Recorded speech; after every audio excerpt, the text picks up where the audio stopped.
Hello, hello, hello, good morning, and welcome. You are on the mountain with Rick, and it is time for Dragon Memories. But first, coffee. And then, oh, hey Ben, how you doing? Hey, not too bad. Ladies and gentlemen, Halazor being first in the audience, appreciate you, man. Let me know if I can help, is the rest of the Discord message that I just sent back to you. We got Ben here for World Building Wednesdays. Hopefully we can make this thing weekly or something along those lines. But I'm going to kind of fuck around on here, and I have been trying to figure out how to get my password manager so that I can actually figure out the password to send to you for the thing, and then I just realized that I have it written down, so why would I be looking for it in the computer? I'll just write it down, or email it to you the hard way. Anyways, what have you been thinking about lately, Sir Ben? Sir Saroseth? Sorry, I'm gonna... Fine. My username is a bit of a mouthful, so it's fine to use my real name. I like it, though. I honestly, I really like the way Saroseth rolls off the tongue. Especially, like, what was the first name that you put with it in the Giants thing? Which I'm sorry I have not finished yet. I've been super busy, because I've gotten... Valadin. Valadin. I dig it. So, I was wondering about the pronunciation, so it is Paladin with a V? First D&D character. Gotcha. Copper Dragon Shaman. Two-handed greatsword wielder. Not particularly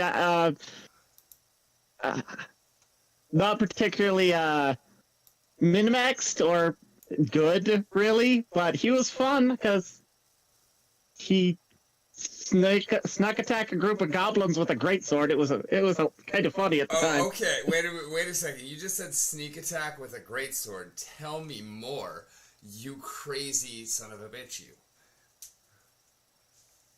you. That is fucking redonk.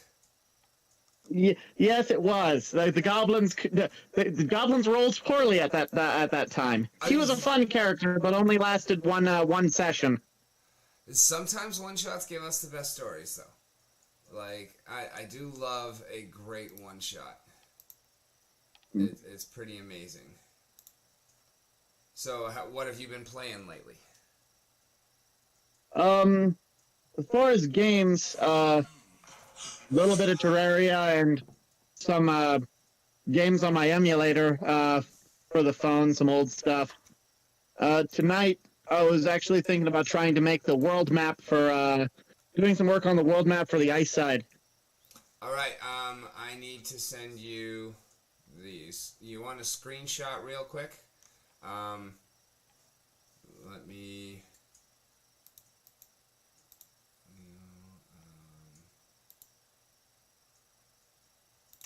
okay, what was the site? Incarnate. Because, like, right now the ice side is basically just a glacier in the center and a bunch of rock. But that's not really how the ice side really probably would be. We do have that wall, especially that with the Giants built across it. Mm-hmm. And also, okay, so the Kofio explosion. What year are we putting on that? I'm thinking Rise of Man is 10K. Kofio explosion has to be like 30K.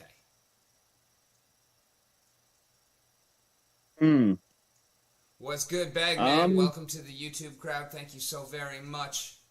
Appreciate you for being on the algorithm side of things. I kind of avoided putting any information on that.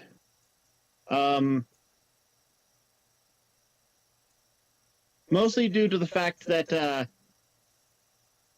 I wasn't sure when you wanted it to be, which is why I really didn't mention it in the ice side, even though one of the corners is affected by the ice Exactly, side. and So because of that, we need to know exactly when that happened. Also, because that did set off other things that we have timers for that nobody else knows about. By the way, that's like not even alpha shit. That is like does not exist on the fucking alphabet shit for the two of you that are currently here.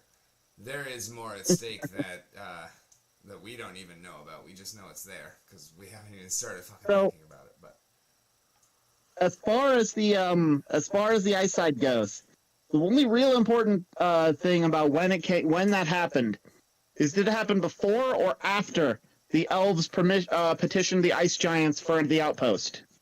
I think it was after because that outpost exists because of the grapes that can only be grown there because of the water being there, which means that earlier is better. Not necessarily. It doesn't necessarily have to be before that, because with the giants doing their management sort of thing, there could easily be springs along the outside edge. But Also, I are you think taking there's notes right now? No, I have my history for I have my giant history thing pulled up, so I can make edits and whatnot. I will also, but you should also pull up a notepad on the side just for jotting while we chat. Okay. And what I'm going to do is I'm going to get you the password for that Google account so that you have access to everything that it is doing. And then when we do World Building Wednesdays, I can actually like feature live from my computer as you are editing what's going on. And I think that would be cool as hell as we're talking through things. Meanwhile, I can be also working on something else simultaneously, working on the same thing simultaneously, or doing other things. I think that's going to be cool as hell. That sounds pretty good. So I think there is an argument for the corner being Kofioed happening before the elves went over. I think it's necessary. With that corner the way it is, it would make it easier for the elves to get over there. Also, I think that outpost is I mean, that's why we called it Napa, because it is there for the grapes. Like literally, that's how that works. So it has to be after Kofio. So we put Kofio 30K. Are you in the Giant Records one?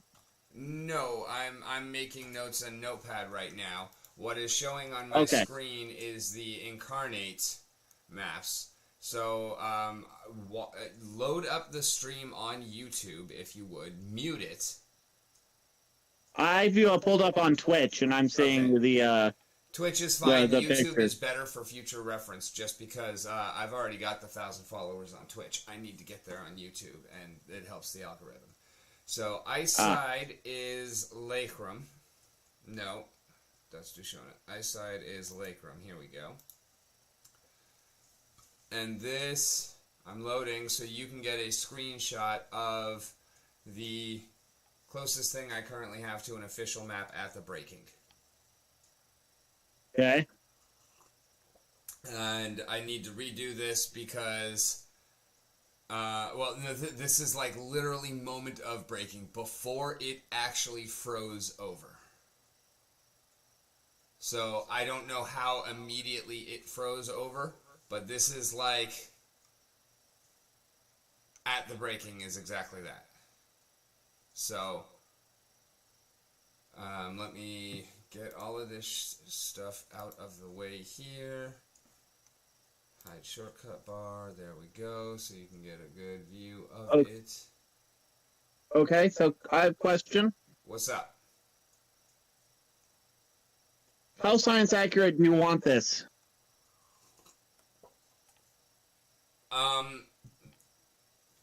We as much as possible. Without killing the whole thing. Yeah.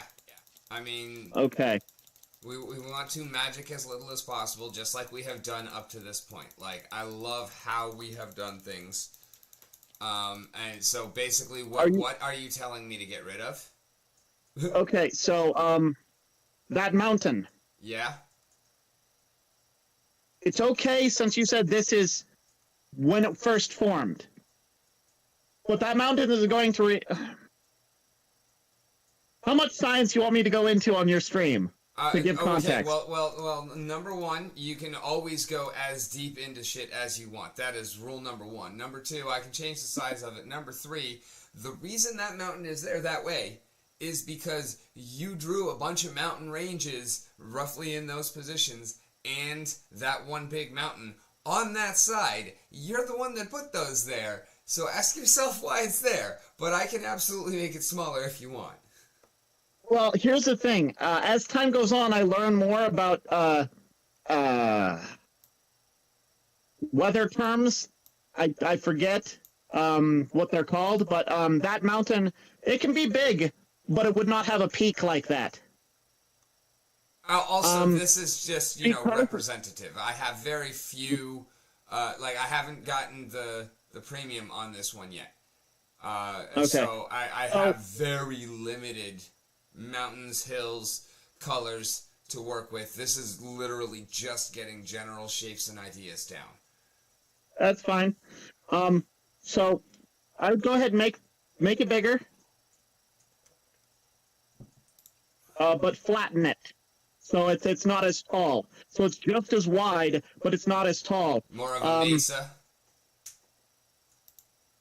It'd be more like a mountain on Mars because of the way that the weathering on something like this would probably happen. You wouldn't really have the effect of, since this is the ice side, you don't have really flowing water. Everything's just kind of frozen. What you'd have is that gravity and the weight of the mountain itself is basically going to flatten that mountain down as the sides start to crumble. Kind of eroding, wanting to pull this way because the gravity is still to the center of the planet, not vertically down to the side that you're on. Yeah. And so that's the thing that I think we're going to have trouble with representing in game, but true. But I think a good shortcut for what you've got right now is just to flatten the because you can change the size of it, right? And the dimensions. Can you make the top and bottom a little narrower? No. All I can do is resize and move it around. Oh, okay. I thought you could. But it's all right. This is not like official stuff. This is putting something into the computer so that we can share the general idea. Like, this is nowhere near official shit. Okay. So, what side is the side that gets blown off? This one right here. There's a little bit of a delay, so... lower right-hand side. Okay, you see the compass rose at the top? South pole. Yeah, I see. Yeah, I see where your one's going. Okay, so that corner. So... as these mountain ranges are pushed down by their own gravity, you're going to have kind of miniature ridges. Not really canyons, not as deep enough to really call canyons, but like, you've been out to Sand Canyon out here, right? Of course. Think that. You'd have a bunch of these little canyon ridge things between these mountain ranges. Okay. Yeah, and you're going to have areas like Aneth and Mont Creek. You're going to have areas like the little overpass from Cortez to Durango. Like, I'm really thinking a lot of this is going to be that area in winter only all the time and with, a far worse winter. Less vegetation, too. It's mostly going to just be rocky and not even sandy. It would be mostly rock and gravel. Well, if anything, I would probably, if I were to put Cortez on the planet, I figure it would probably be somewhere right in this area. The top little spleen of mountains, right in that lead mountain area, somewhere around there. Okay.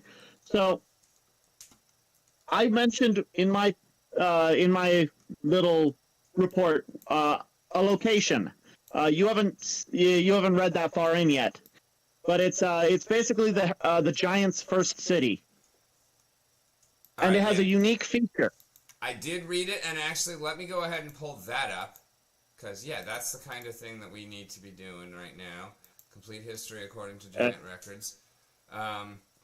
We can actually kind of go through it live together and talk about it. I love that shit. By the way, Holozor, Bagman, if you want to hop in the chat. By the way, Bagman, actually, I am glad to see you. You are the only person who fucking bought in day one that does not have your shit yet. So let's get you your shit. I need your wax address, like, right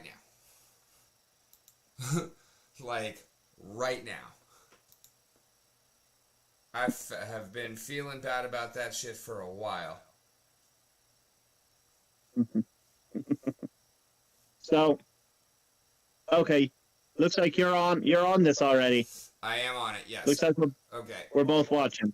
Yes. So. Can you see me scroll, or you have independent? No, I don't see you scroll, but if you change things, then I can see it live.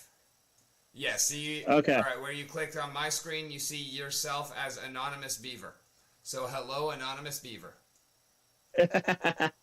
I'm bolding a word. Kewapa. How would you say that? It's a mostly made up word. How do you, as the creator, say that word? I want it from you.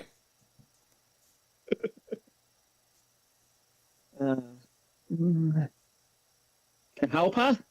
Kahalpa? Okay. Kahalpa. Yeah. Kahalpa. That is the place we need to decide where it is on the main side, on the ice side. Okay, so you are literally in charge of the ice side. You tell me, where is it? Mm-hmm. That is your baby, my friend. I'd like to figure out what the heck the inverted sky ice thing it actually is. Okay. Before I make that decision. Fine. You have any ideas? Eventually, all the giants gathered in a place called Kehalpa, where the ice contains an inverted sky, cloudy white ice with strange black stars embedded inside. Once the ice giants gathered, they spent years in competition and debate to decide what in the world. There were three factions. Okay, what to do in the world. There should be a period right there. Okay, so this is what we're focusing on right now. Giants can't trust them. Oh, Bushwhack thinks he knows what's going on. Would not necessarily disagree. And look at Holozor hopping in the YouTubes. Thank you for that, sir.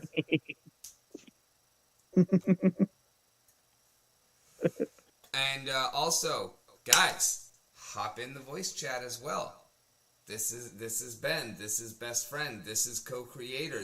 I want y'all to get to meet this motherfucker as well, because he is number 2/number 1 on this project.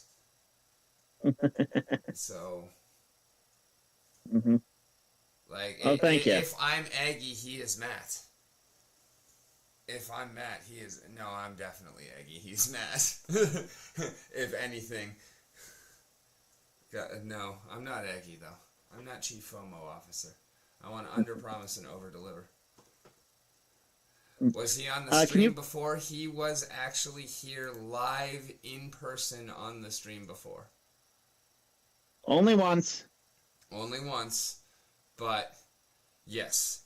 And also, Ben, I want to have you for Off the Cuff sometime soon. Like, week after next. It's on a Thursday now, so that should work for you. No, not the lawyer. No, that was one of Rebecca's best friends, and I've grown to really appreciate him. He is a great person, and we had a great deal of fun with him as well. No, this is my best friend, Ben, who came down from Colorado. And it's super awesome. Like, I love that we have a guest house, or a guest room, so... Anytime, one of us gets a call or something of, hey, I can come down to Florida, it's like before any other questions, just yes. You can come down, you can stay, I have a bed for you. How long, when, and as your payment for the room, you're going to be on my stream for one night. I think it's perfectly fair, and I think, I know damn well that I love it. I think the audience loves it, and I think most people actually love it once it happens, too. So. I think the next time I come down, I'm driving. I'm not flying. Yeah, I know that, and I don't blame you. Flying is a bitch, but when you've got a limited amount of time, it does make a difference. True enough. When you've got a limited amount of time, it does make a difference. Okay, mute that. I am hearing myself on you. Can you mute that? Or I switched over to YouTube because the Twitch thing had a error 2000 hashtag something or other. Okay, gotcha. I don't know nothing about that error, but Holozor might. He said he needs. If you don't have, what's up? Oh, go ahead. Oh, I've seen it before. Because I use a router thing to get my signal from the router to where I actually am from the router. It's a booster. Because I use a booster that I log into instead of the main one, the Twitch does weird things and thinks the connection's unstable. You're unstable.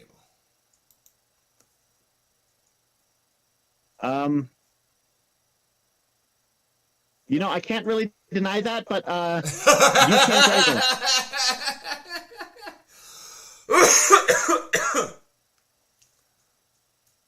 I just wanted to say something to the audience real quick that made me super happy. And I know, Ben, you won't particularly care, but I had Wifey open the chests because she came in to the office real quick before I went live, and as usual, she did amazing things, and she pulled me a motherfucking Aves Sturgis. And out of all of the weapons trainers, I believe this is probably my favorite. So I'm very stoked to have it. My favorite just because white has the best no attack options to pair it with. I mean, Angel of Light, Warrior of Peace, Pellicor motherfucking Conjurer. And it's yet another tool to pair with the infamous Lord Arianthus. Fucking dope. Super stoked to have this card. And it literally came just a few minutes after I tweeted, because I had checked on my bot account's rewards and saw that 2 days ago. Oh, true speaker, amen Holozor. Amen Holozor. But look at this shit. 2 days ago on my fucking alt in fucking bronze. Oh wait, that's actually silver. Holy shit, way to go Xbot getting silver with my piece of shit deck. But now you've got a gold Helios Matriarch and a dry bone fucking Raider to work with. Oh god, I want that fucking Raider for my deck.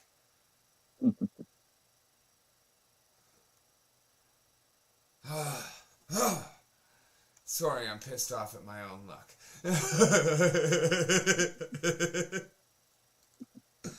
It's a little bit stupid. I know.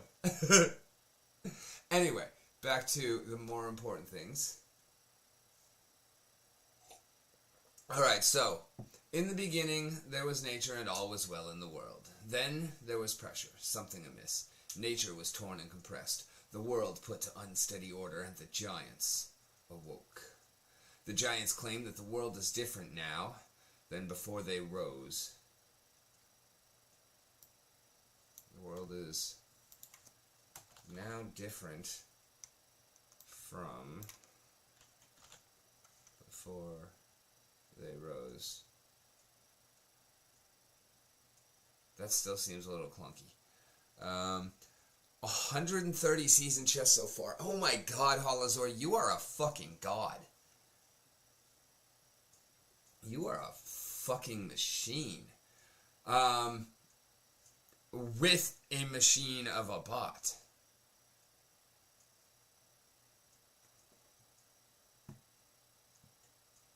Anyhow. Okay. Excellent. Alright, giants. Ice giants awoke to a vast expanse of ice and stone untouched by any but them, prospering alone for centuries and gathering in many small groups, at first creating tribes of frost. These tribes, having little to work with, searched. Sorry, about my lack of, talking. I'm trying to do a print screen, a copy paste of the map of the ice side you were showing me earlier. Oh, okay, yeah. I'll pull it up live for you to make shit easier. I already got it because I can pause YouTube and just go back to when you had it up. Okay. Well, would you like some more options? Because I do have 10 maps. So I will give you. Since we're working on the ice side, I think this one's fine. I may have other ice side maps. Because I've been doing 3 time periods. I've been doing At the Breaking, 250,000 years ago, and Rise of Man, which is 10,000 years ago. So the Kofio happened sometime between 250 and 10.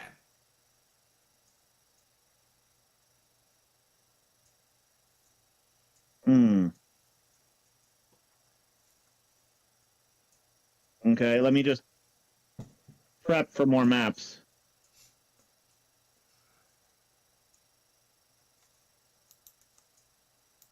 On the Windows Paint file I'm using to capture all of these.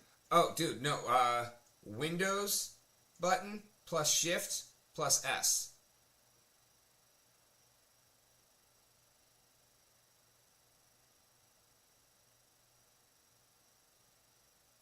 Your screen's going to darken. Okay. You're going to see some little tools at the top. Just take your cursor, go to the top left side or whatever you want, click, drag, capture, wait a second. You'll see a pop-up on the right-hand side. Click on that. It'll pull it up, and then you can save it from there. Okay.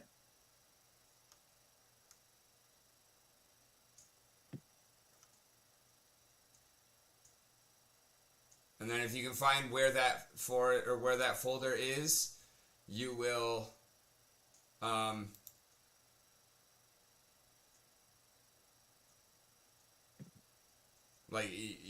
you'll just take everything from there and be able to sort it out however the hell you want. And then this is actually what I'm like. The first one is I think we're probably going to be calling that actually wrong.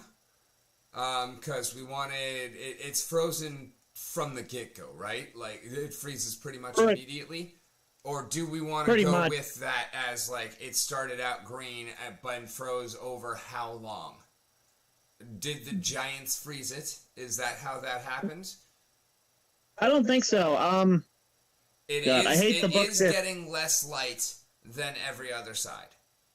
I hate this book series, but there's this book series. It was written by a group of people who are. I don't like the book series, but in it they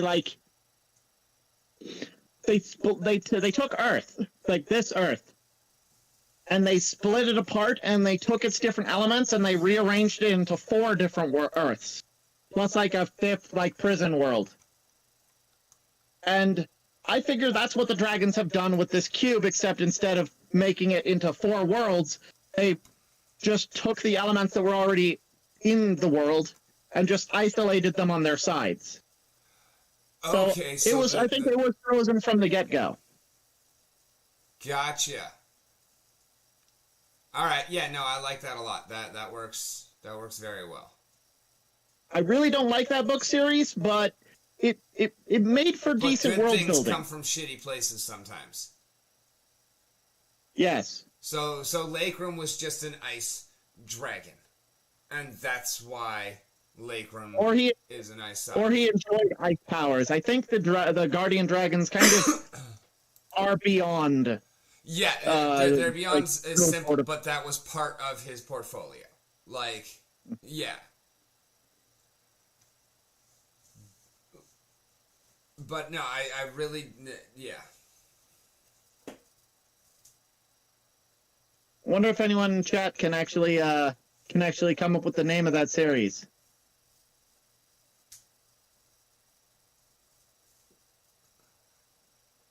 I wouldn't blame you if you can't. It's not a good series, in my opinion. All right, so back to reading the paper here. All right, so conflict between the tribes arose at first about how to best proceed as the tribes traveled and mapped their lands, coveting and managing the materials of the ice. This is where I got to, and I'm stuck as to exactly what you're trying to get at here. So walk me through this part here, starting with the tribes having little to work with.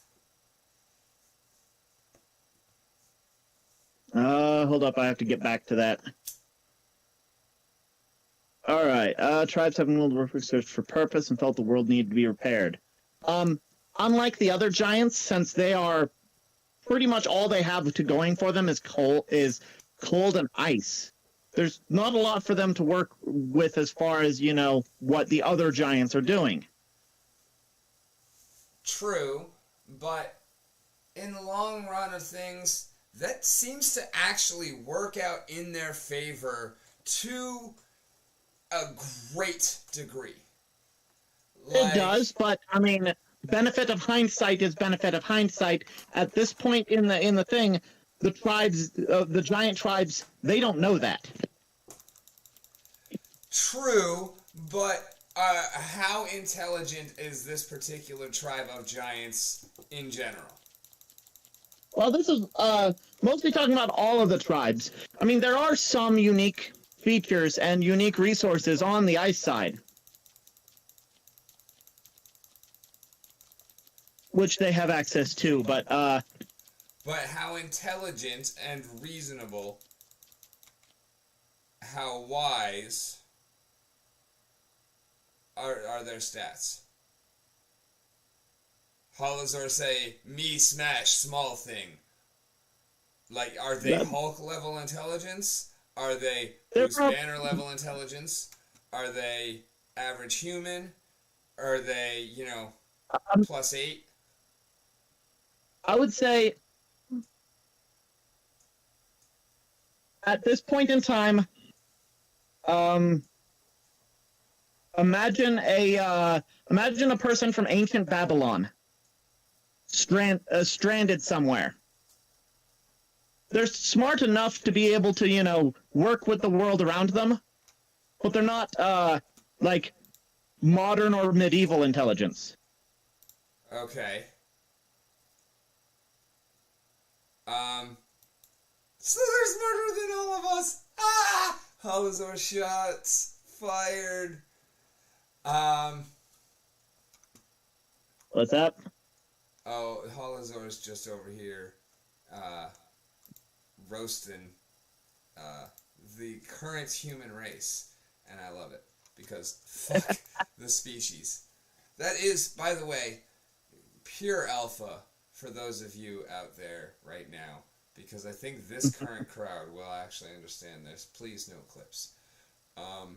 That's what Galil is about, really and truly. In all honesty, when you come down to the bare bottom bones of the bitch, the entire thing is about humans are the worst thing that ever happened to this amazing, wonderful planet.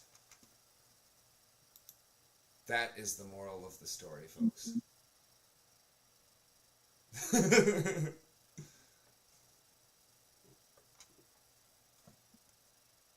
But we are going to have some fun opening some packs while we're doing this world building. And we're going to see what Ben thinks about cards for a game that he doesn't actually know, but he fully understands card games in a general purpose sense. And I play more card game variants than you do.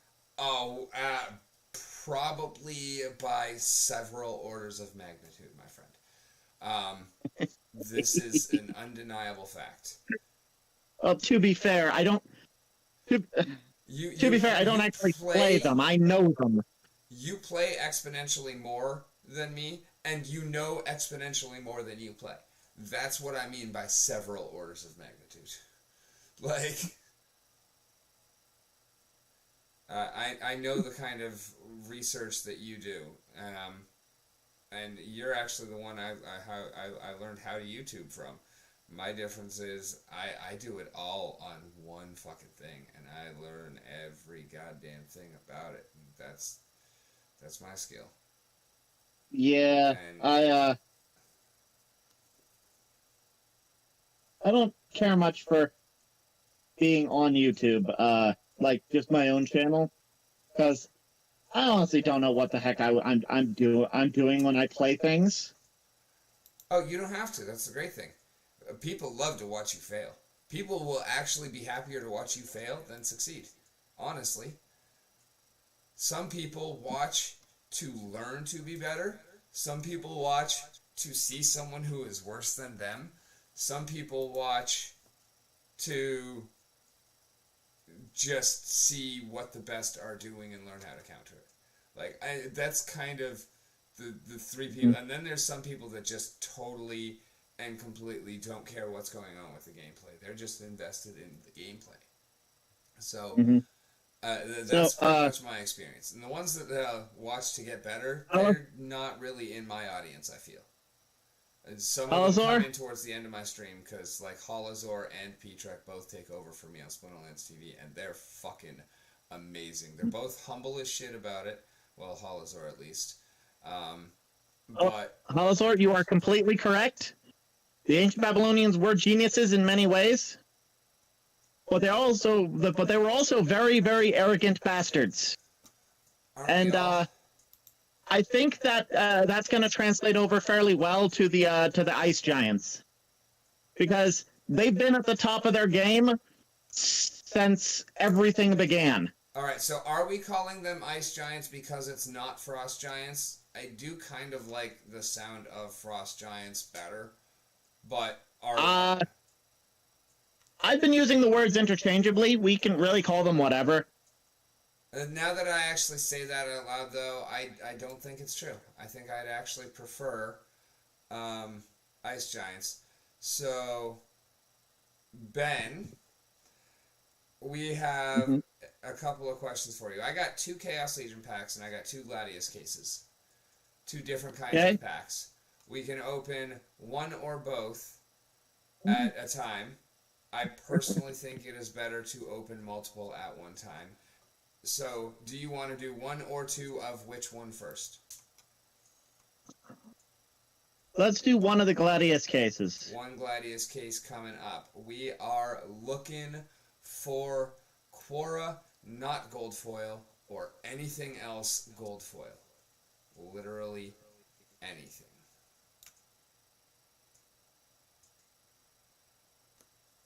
Chili Ice Cream Truck Boy Giants.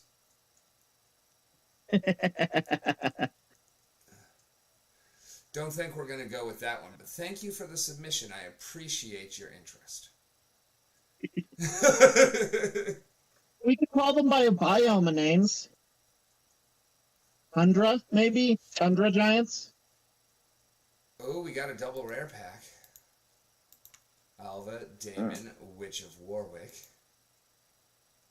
YouTube's a bit behind, so it's always Captain Katie. Woohoo! We are happy with a Cappy, and I'm so glad Holozor was in the audience for that, because Holozor champions that card like a motherfucker, and that's what made me start paying more attention to her.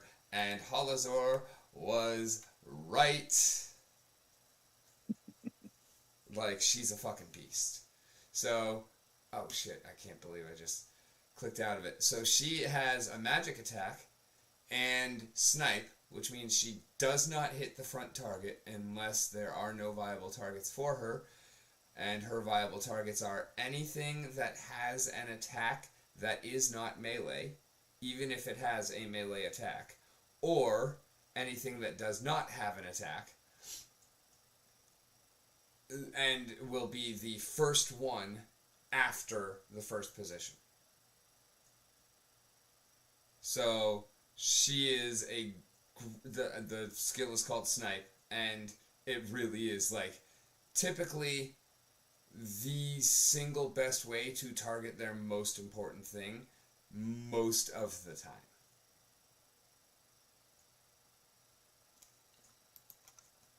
And she has bloodlust, like all gladiators, which means if I kill you, all of my stats go up by 1. Every time I kill something. If I kill it, comes back, I kill it again, I just procced twice, baby. Love it when that happens. Ah! Feed me.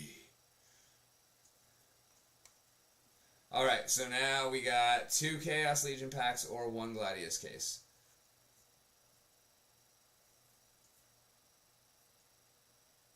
We're doing I'll let all you 4 be, of them, so you tell me how. What's up? We're doing all 4 What of was them, that? so you tell me how. Let's go to, oh, YouTube just caught up to where you, how am I that far behind? I Oh, don't the know. delays are Okay, terrible because I have a potato. okay. Let's finish off the other, Gladius case. Alrighty, hoping for a non-gold Quora or, well, non-gold Katie or gold anything else. Honestly, I don't really want a gold Katie either.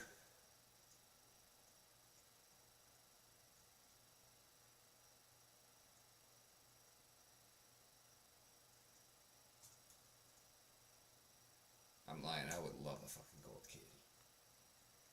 Rare. Rare. Alrighty, we got two rare packs. Daru would be complaining about that. Hugo Strongsword, Isgoldvorst, Chimney Wallstop, and I better wall stop naming people. Daru, I love you.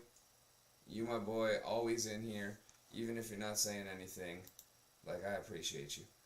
We got a Relinor Cleaver and an Aurella Abaddon. Honestly, I don't think I have ever played either of these 2 cards. They're not necessarily bad, but Relinor Cleaver just has all sorts of better options all over the fucking place in blue.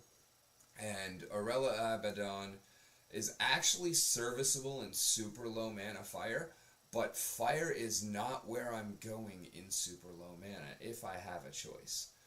So the number of situations where I would actually play Aurella Abaddon is very, very limited, and thankfully it's not actually come up, because I have a feeling like if I'm playing Aurella Abaddon, I'm probably losing that game.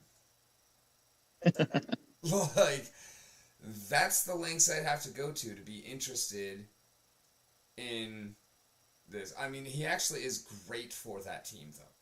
The team that wants him, he is great for. He's 2 mana, he's 2 damage, sneak. He is, like, incredible. No doubt about it. For the team that wants him. I just don't have that fucking team. And you probably have no interest in trying to build that team. Right now I'm not building any team. I have the team that the bearded wonder in the YouTube has loaned out to me, which is all of his old cards that he can't use in Modern. And he just sent us a battle. I'm loading it up right now. But yeah, literally, like, I have all of his cards that he can't play. Or at least, you know, whatever highest level copy of them. And we've worked out a deal that is very beneficial to both of us and super fun. And I'm going to watch him probably stomp somebody's ass in a ridiculously overpowered summoner versus other ridiculously overpowered summoner. Or number 2, 3 punch of the most impactful and expensive cards in the game. With number 1 being Kitty. So, this battle, I'm going to wait. Well, no, I can't wait until you're caught up and then commentate as it's live. So, that sucks. I am basically caught up. Okay, cool. Well, start out with Divine Shield. Everybody, actually, let's stop here. Let's take back. So, we got, it's a 29 mana battle. Holy Protection means the first hit everybody takes doesn't matter. Taking sides, so no neutral monsters. Super Sneak, so all melee monsters have sneak, which means they attack the back instead of the front. Except for the one in front. Person in front always attacks straight ahead no matter what, if they can attack at all. If they're ranged and they don't have close range, then they can't attack. So, Okay. but even like if you're magic and you have scatter shot, so you attack anywhere in the world, you don't have scatter shot in position 1. Straightforward, that's it. You can only hit what's in front of you, motherfucker. Jotun gives everybody blast, and +1 health, and +1 to ranged damage. That is the fire summoner. Llama is +2 health for everyone. Last stand, so whoever is alive at the end gets hella bufferonis. And then also has cleanse, which just automatically happens every turn to whoever is in the lead position. Do you want me to explain the cards to you, or do you want to just watch it play out? No, I've seen enough, and I've done enough free ones. I do kind of get how the combat goes. Alright. Holozor, do you by any chance have a free spellbook token? I'd tell you save your save it, because I likely wouldn't be using it. No, honestly, I need you to have an account so that I can send you stuff for because like part of paying you on Hive for the things that are going on Hive. Like, I need to have an address for you, so I might as well have a spellbook on that address. If anything, I'll give you a bot token and send you cards and let you be earning without even knowing anything about it.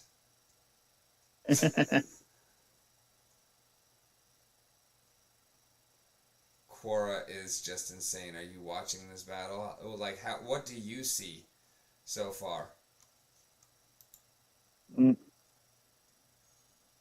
Sorry, give me a sec.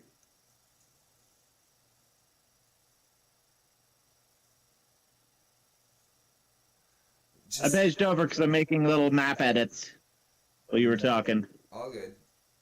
So you weren't even watching the battle. I put the battle on for you as an expedition of how ridiculously broken this one single card is. I believe you. Like, he just got absolutely destroyed from start to finish until all that was left was her, and then all of a sudden, last in. Bop, bop, bop, bop, bop, bop, bop, bop, bop, bop, bop, bop. Everybody dead. Just grows in strength to ridiculous degrees. I mean, what did she end up with on, I think it was it 13 or 14 attack on both magic and melee? 13. 13 and 21 hit points? Like, I thought it was 28 insane. At the end. And the speed. Like, she ain't missing either. Here's the next one of mine. I have not seen this one yet, so I was not very confident in any of my teams, but hey, look, there's a Quora. There's also a Hydra. I'm so glad that both of you get to see this one. Let's take a look. Ben knows how I feel about Hydras, and it's Holozor's Hydra. 28 health? 28 health? Aw, Hydra died, though. Mm-hmm. Yeah, I thought it was 28 health on Katie when at the very end. No, that wasn't Katie. That was Quora. Or what? The card you showed me last fight. Yeah. Yeah. That's Cora. Katie, the one that we just pulled, she is the life team. Cora doesn't have snipe, but she has both magic and melee attack. And she also has heal. And when we can get her up to level 3, she gets immunity. And oh my fucking god, immunity. And Holodor just said, "Hail Hydra!" Yep.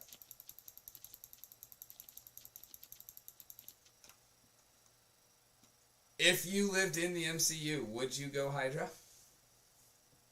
No. Their leaders seem to be idiots. The leaders in general seem to be idiots. It looks like I am not doing very well here. And I don't think Cora is actually going to save me. That prismatic energy just shut me down in combination with the mushrooms here. I really should have gone with obsidian instead. I'd kill myself if I was in the MCU. Oh shit, no clips. Don't cancel me. I would, yeah. I understand that, Hazor. I'd probably end up dead, but I would make an effort to create the Thunderbolts before the Thunderbolts actually happened, and base them in Colorado where they belong.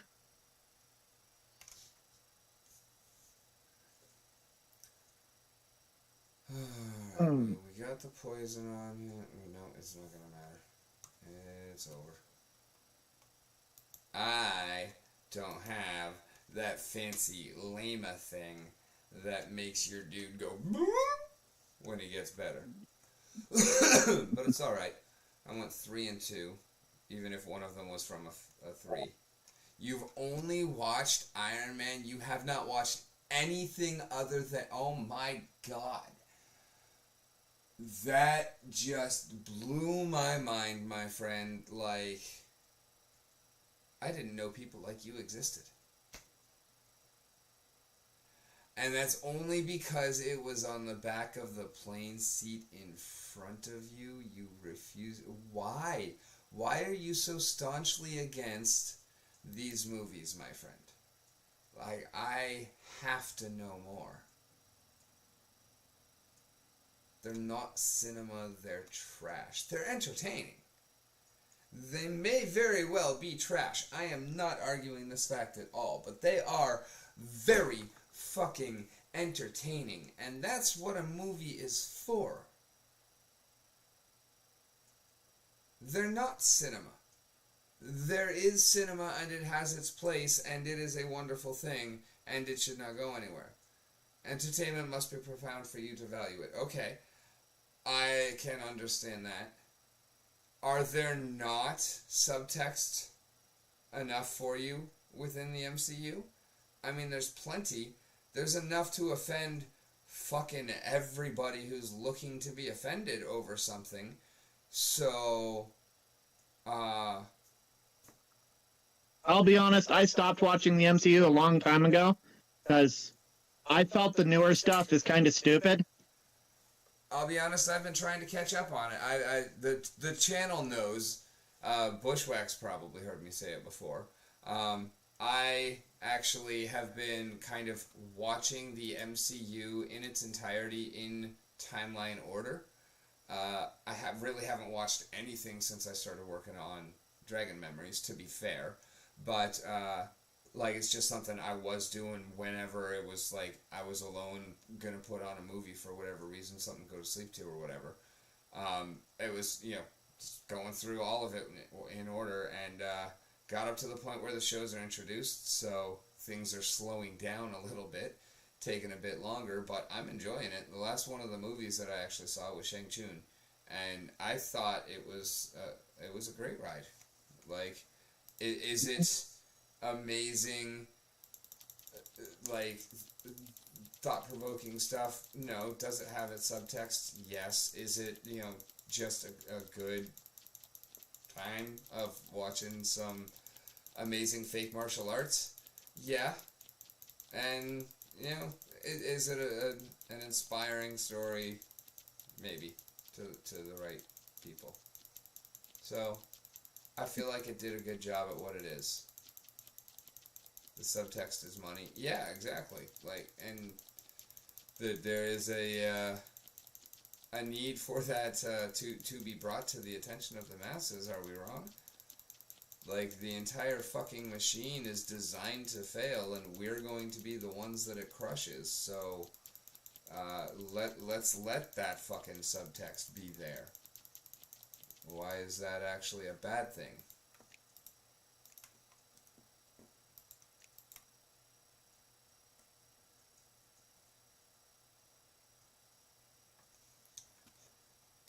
So I don't know how we're going to not the in-game, but the in-world economy. I want to design that to fail, just like ours is. Like, I think that's actually hilarious. Like, in no way tied to the game economy. You know what I hate way more than the MCU? Funko vinyls. They do not need to exist. I own 0 Funkos. I do own 1 Funko competitor. And give me just a moment. I'll be able to get it. I bought one. I bought one as a present for my dad because it was a character that I think he'd appreciate. You also got one for me that same Christmas, and that's the one that I own, and it is now on camera, and it is a Dorbs Batman. Zurinar! And I don't even get that reference. But I fucking love it, because it is Batman, and it is from you, and it is cute as shit.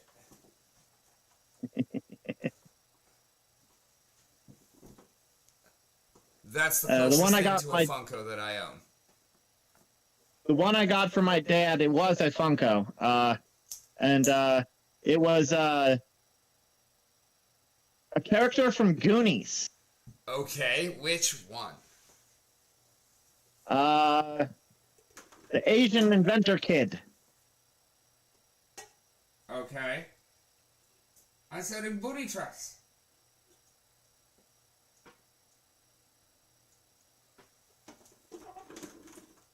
It sits on a shelf in my parents' house, so they haven't even taken it out of the box. As is appropriate, and neither have I, as you saw if you were watching the stream.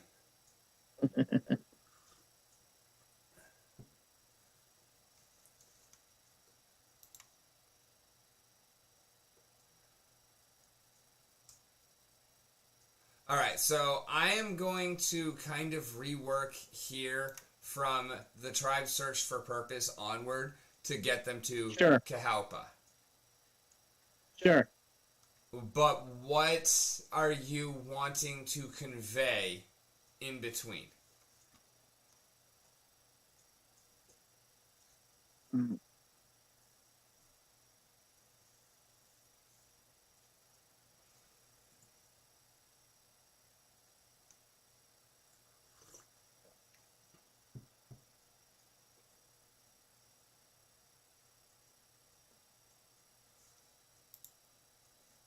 I don't know. During that period of time, I think the most important thing that's going on is the tribes are merging together, and the conflict that they're having merging. Okay, so talk to me timeline. So they are arising day one. They're arising day one. They're mostly just individuals arising awakening all over the surface. And okay, is this true for each of the giants? Like, they're just kind of arising randomly across the surface? All of them on each side?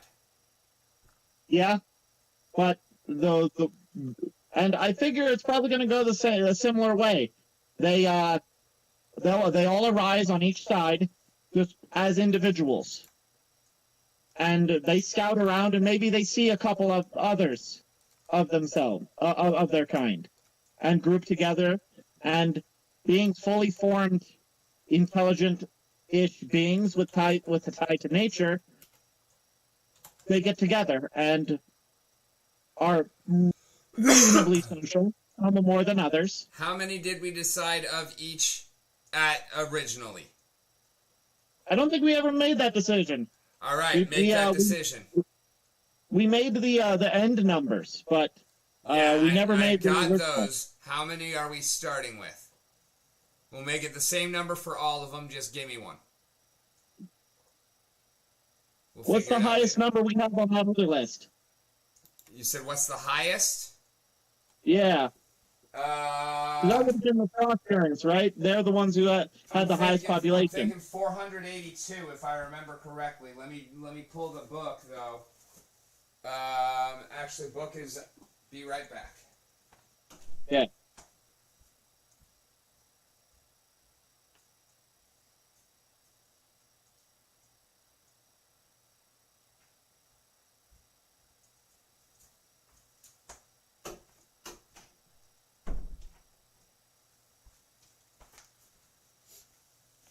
Book is right here. And I need to do this.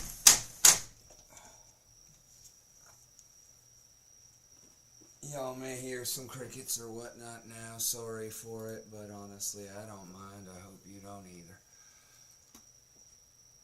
But I definitely need to air things out a wee bit.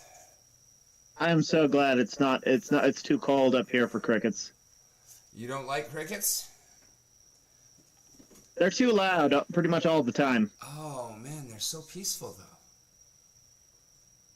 Like it just drowns out all of the bullshit noise and it's just like a calming background. Like, yeah, they're loud, but they're not really loud. They're just like kind of, yeah, I love it.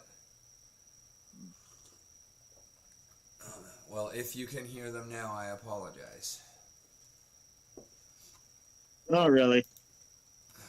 Okay, so that looks all right. We need to do. Oh, we got 2 more Chaos Legion packs. Together or separate? Go together.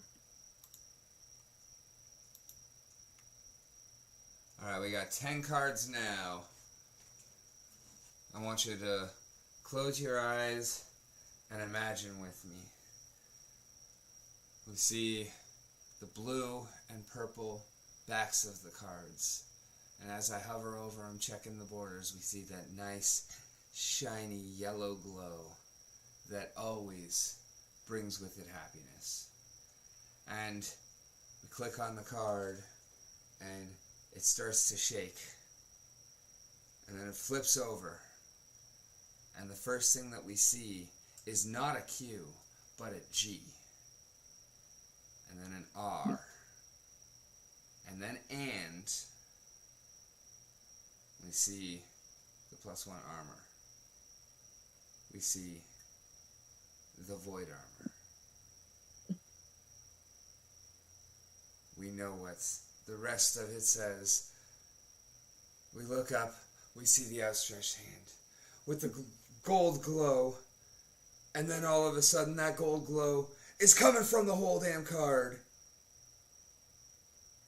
Let's go. Aww. Robbed.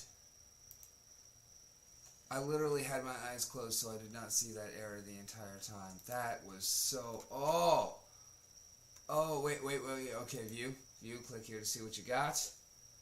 Oh, wait. Okay. Well, we got 2 of something and no legendaries. Bummer.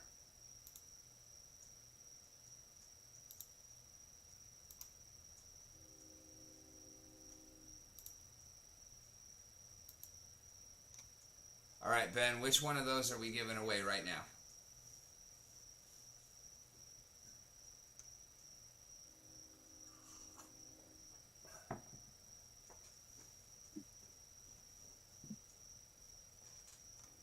Top far right. Top far right? This one that's not flipped over yet. Alright, fine. He called it rare. Alright, Pellicor Arbalest. Claim it by typing your wax address or Hive address in YouTube right now.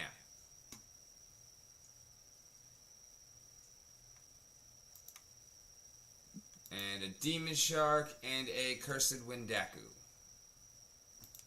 Are any of those good? Quite a few of them are good. Actually, the one that we gave away is a very good card. Pelacor Arbalest is a ranged attacker with double strike and gets quite powerful. Problem is, Pelacor Arbalest fell out of the boat. It would probably miss the water. A joke, both because it has such low speed and because it actually picks up flying as you level it up.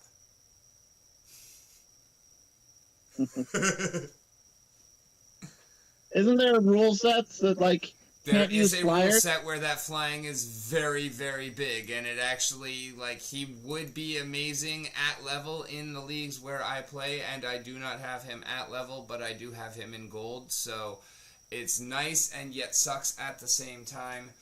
But, I don't have any money to be putting into it to be leveling up the cards that I own, unfortunately.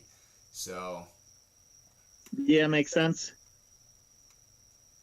But we are, we're building in other places. It's like right now the deck is growing from rewards cards, but I can only do so much. I'm also we're growing our SPS stack pretty freaking steadily. Past 15K not too long ago. Now we're at 15,383. And I definitely do believe in dollar plus SPS. Oh, shit! I didn't mean to claim, but Holazor, you're here. Glad you saw that. It was, fuck it, it's 75.89 including that shit, so I'll just send you 30.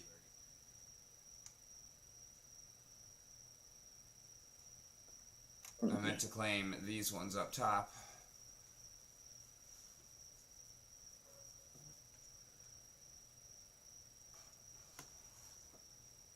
When $10 SPS, unfortunately, I think that if $10 SPS were to happen anytime short of 20 years from now, it would be because the economy was entirely crashing, and it really wouldn't fucking matter.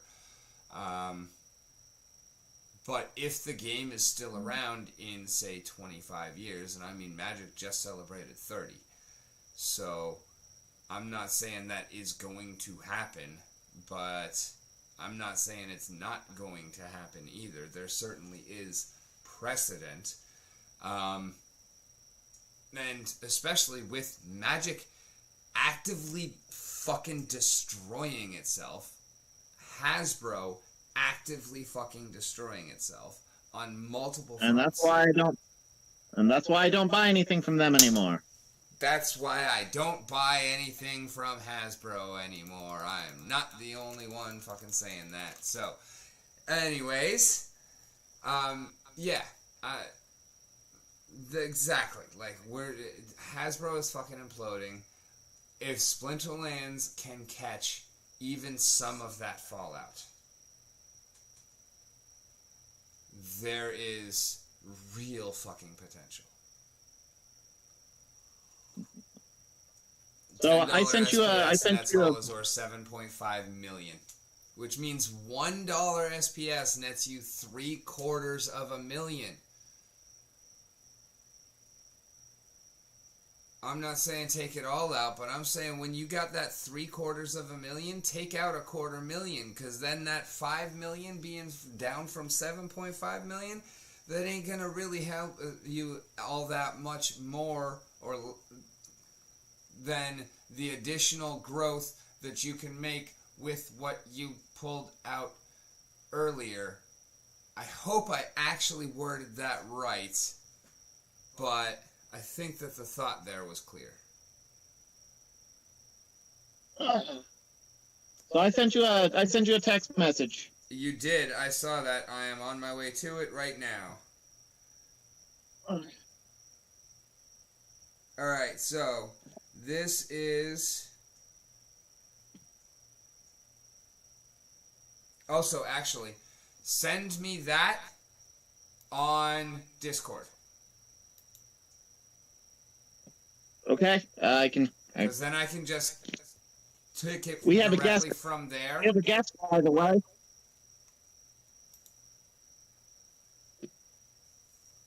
Can you hear him? What up? We have a guest, by the way. Can you hear him? I do not. Who is this? Well, I guess my mic's not powerful enough to pick up the purring. You got your My kitty? cat. Do you wanna My cat came in. do Mike or Cam? Nah, he jumped down and started eating. So, Okay.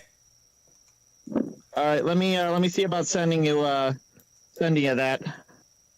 Yep, I'm actually downloading another one right here for off the cuff.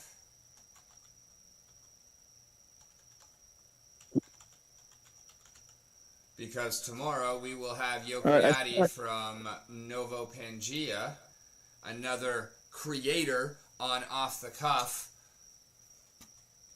Halazor. There is a fucking H in that name, thank you, Herb. Halazor said my cat is a literal basket case.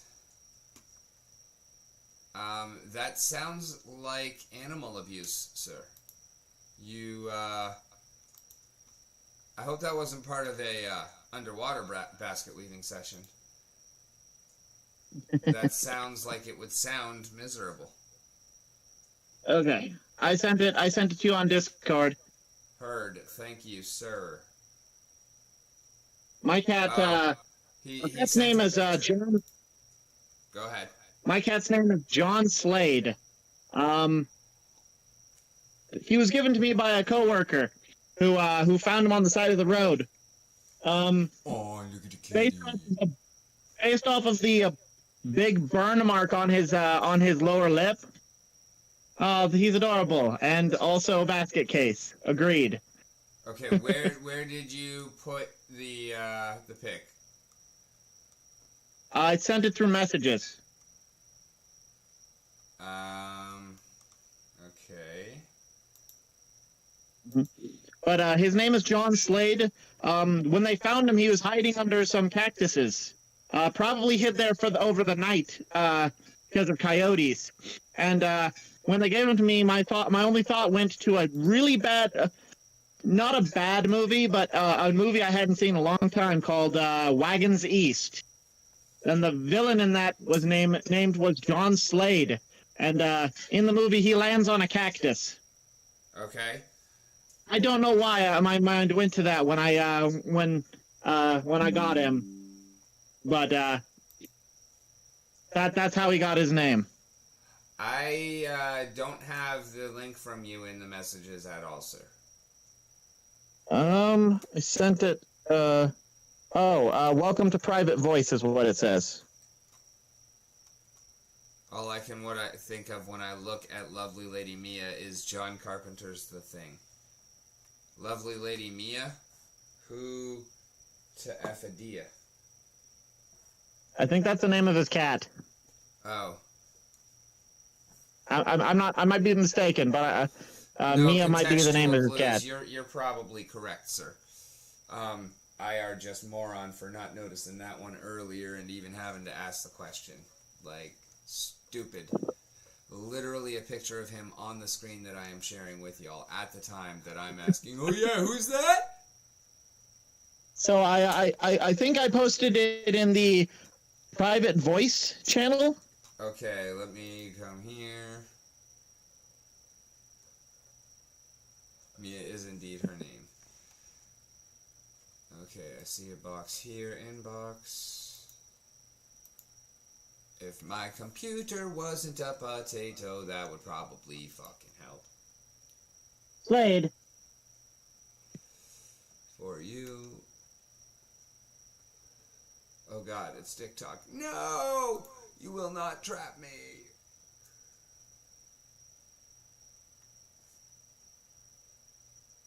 I have new messages. Your creative. No reason that's what I think. Alright, so go to the very top where you see the Discord logo. Top left corner. Direct messages. Okay. Click on that. Click on my name. And send it to me there. Because I don't know where you sent it to me. I can't find it. It does not exist. You sent it to file 13. Okay, so at your message board up far left, you click your name. You have all the base of the mountain, hashtag entrance, hashtag community rules, hashtag server, that whole thing. No, not even in mine. Like off to the side where you see my. Okay, now we're hearing private voice. Okay, I see it. All right, I found it. Never mind. We're good. We're good. Okay. Open in browser. Wrong browser. Here we go. These are just rough edits from MS Paint, so. Yeah. But walk us collectively through what we're looking at here. And this is 250,000 years ago, so this is 100,000 years after the breaking. Right? Or are you changing that timeline? I was mostly just making this map to show this is the Giants have had time to basically work on their property. And it's basically my kind of changes to the biome map. Okay. So, like, you might need to change the date, but, like, this is, I'd say this is, before Tofio blew the corner away, but, after this whole date. What's good, Canada? I don't know if I should use your real name, but what's good? They have terraformed things. All right, so but like, give me a number. I don't know about terraform things, but I would probably say more along the lines of like nature habitat reclamation. Encourage what's already there. So the yellow strip that circles the ice lake is effectively tundra. You have like hardy bushes and short grass and short tundra grass that doesn't grow very quickly. Gotcha. I get all that. Think like do me a favor real quick. What's up? Timeline. This shot when? Like WEN when?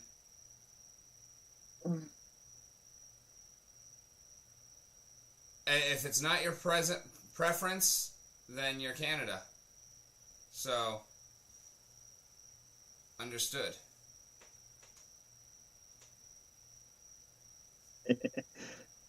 All right. Just because the game's KYC doesn't mean the channel is. Let me see if I can pull up a.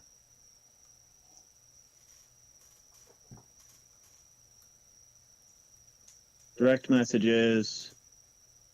I want to see if I can find the documents you sent me for where things are. Currently, best you can do on that is in the Discord, in the Galil section or the Dragon Memory section, pre-sale alpha, pinned messages. What are we looking at, Canada? This is Lakerum, which is the ice side of Dragon Memories. This is the second dungeon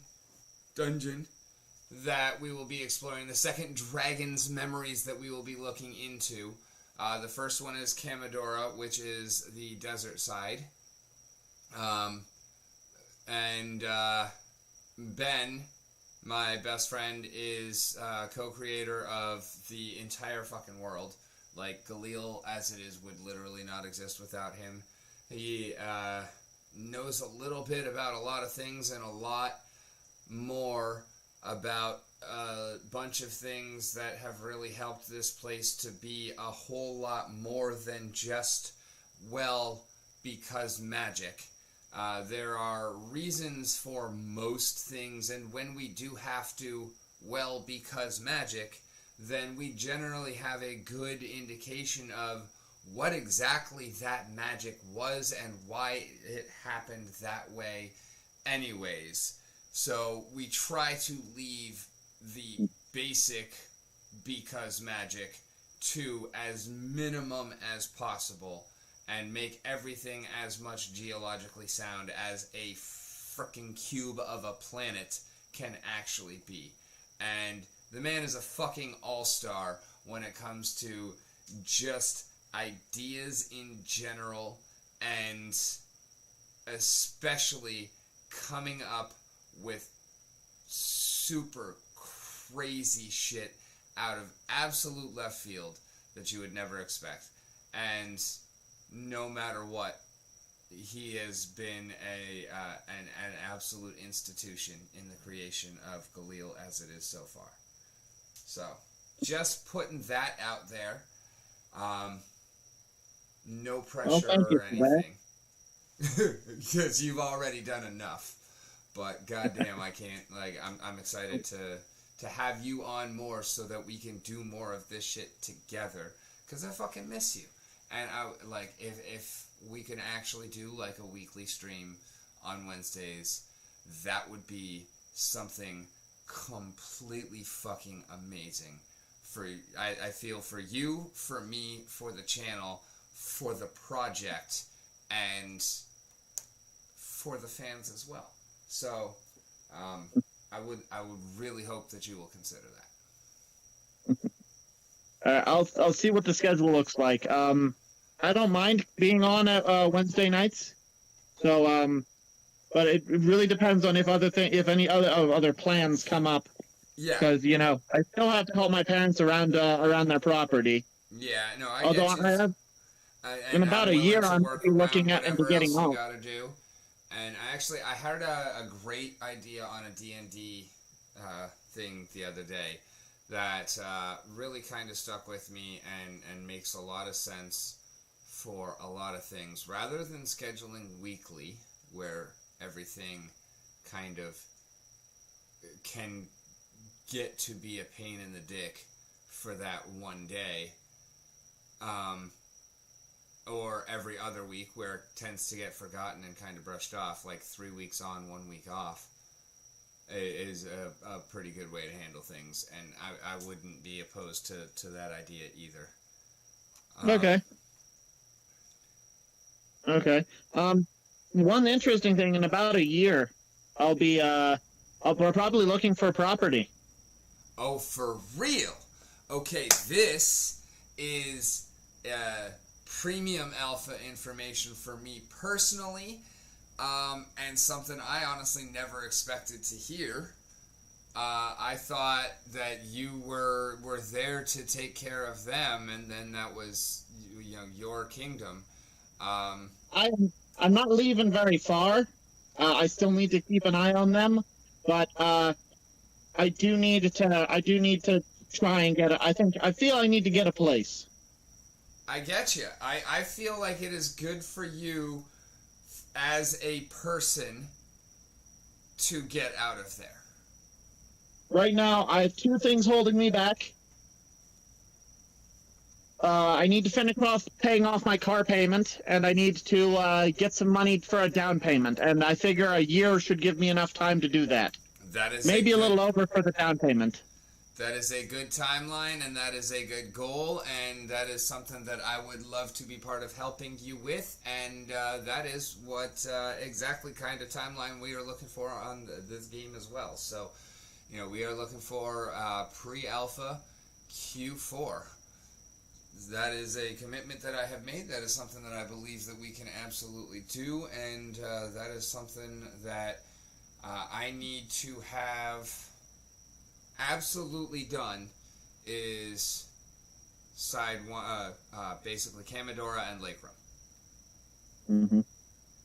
Okay. So I'm super stoked to have this leg up on Lake Rum, and I believe it's actually probably Lake Rum, or like it's a draconic name. So you're not Yeah. going to say it right. So you might as well just be lazy and say Lacrum. Yeah. That's kind of how I take that. And same with all of them.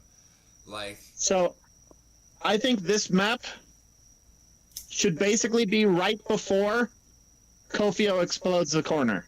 okay. So, back to the very first question we were talking about. All right, Halazor. When? Halazor, Chief Whale Advisor, pick a fucking number between 30 and 250.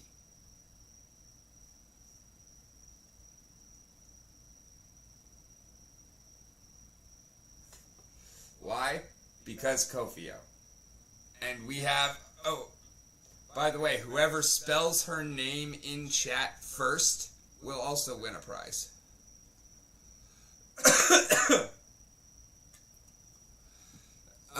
Canada, we're talking about dates on the timeline for the planet and the game and whatnot. We're talking about we have some major changes, and we also have a very flexible and very rigid timeline.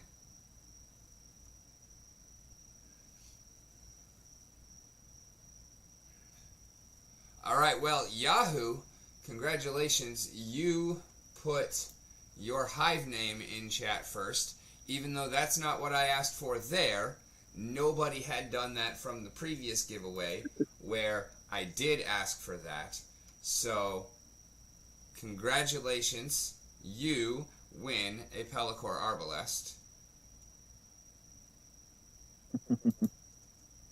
I'm thinking 90. You're thinking 90? Okay. I can go with 90. Why 90? It's relatively recent, but it gives enough time for the Giants to do some more work at the corner that now has liquid water. Okay. What kind of work? And is that not... Well... Okay, and NDG is... Let me get my timeline here, actually. Right there. Okay. NDG is 4K arrival, 500 return, and year 2 ascension.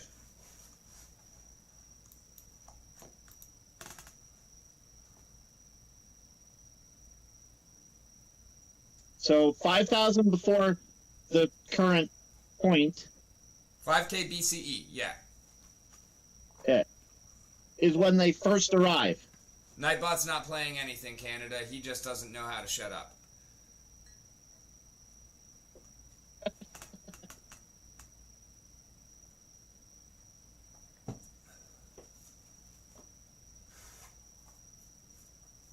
But whoever can correctly spell the goddess's name, this has been hinted at before. I told you all it was a reward. I told you all to pay attention. Whoever can put it in there properly, first person, will win another prize. And Ben, we're not going to say that name again until somebody puts it in there.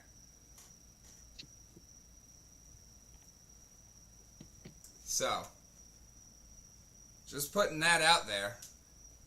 And I also want to acknowledge I did like do the tweets and whatnot and put it out there, and I was happy to announce off the cuff last week with Crypto God / Crypto Designs / Crypto's Designs and Creations last week, and then it never happened. And there was some kind of whirlwind stuff, and we thought he was going to be able to make it. Right up until I was trying to get a hold of him to get everything set up, and I didn't get any response for hours and hours and hours, and he ended up in the hospital. He is on the mend. Things should be okay. I haven't wanted to say anything until now because I wanted to wait until I could acknowledge something kind of completely. So, Crypto God is doing better, and I have his permission to say that. So, that was the other thing that I was waiting for. So I also wanted to apologize to anyone who, was tuned in and waiting for that, and also for not acknowledging it until now. I was not sure how to handle that. Maybe I could have done so better. But I also, I wanted to respect people's privacy, especially when I don't know what's going on. So that's what's going on. Tomorrow we have Yo Creati from Novo Pangea, another actual game creator on Off the Cuff. Very fucking stoked about that. Make sure you're paying attention. That is going to go live at, live in 11 hours and 26 minutes. And, of course, we'll have the lobby open a little bit earlier than that. But, anyways, enough about enough about the future. Let's talk about now. Actually, let's talk about the past. The deep fucking past. Alright, so 90k is Kofio. That's what I was thinking. Alright, so Giants are day 1, Frozen day 1, new Lake Rim map is 90k. Like, this is just before blow off? Yes. That's what I was thinking. Okay. So, to put up a couple features, the red dot. Let me get back to That's that. the Hold on just a second. Sure. I need to save this so that it's not lost before I get lost on something else. Ben for 27. Save. It's in the correct folder. Alright, now back to... No, that's the text document. Where is the image?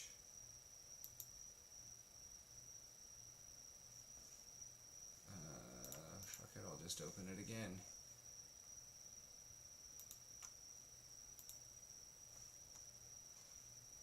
Here we go, and reloading.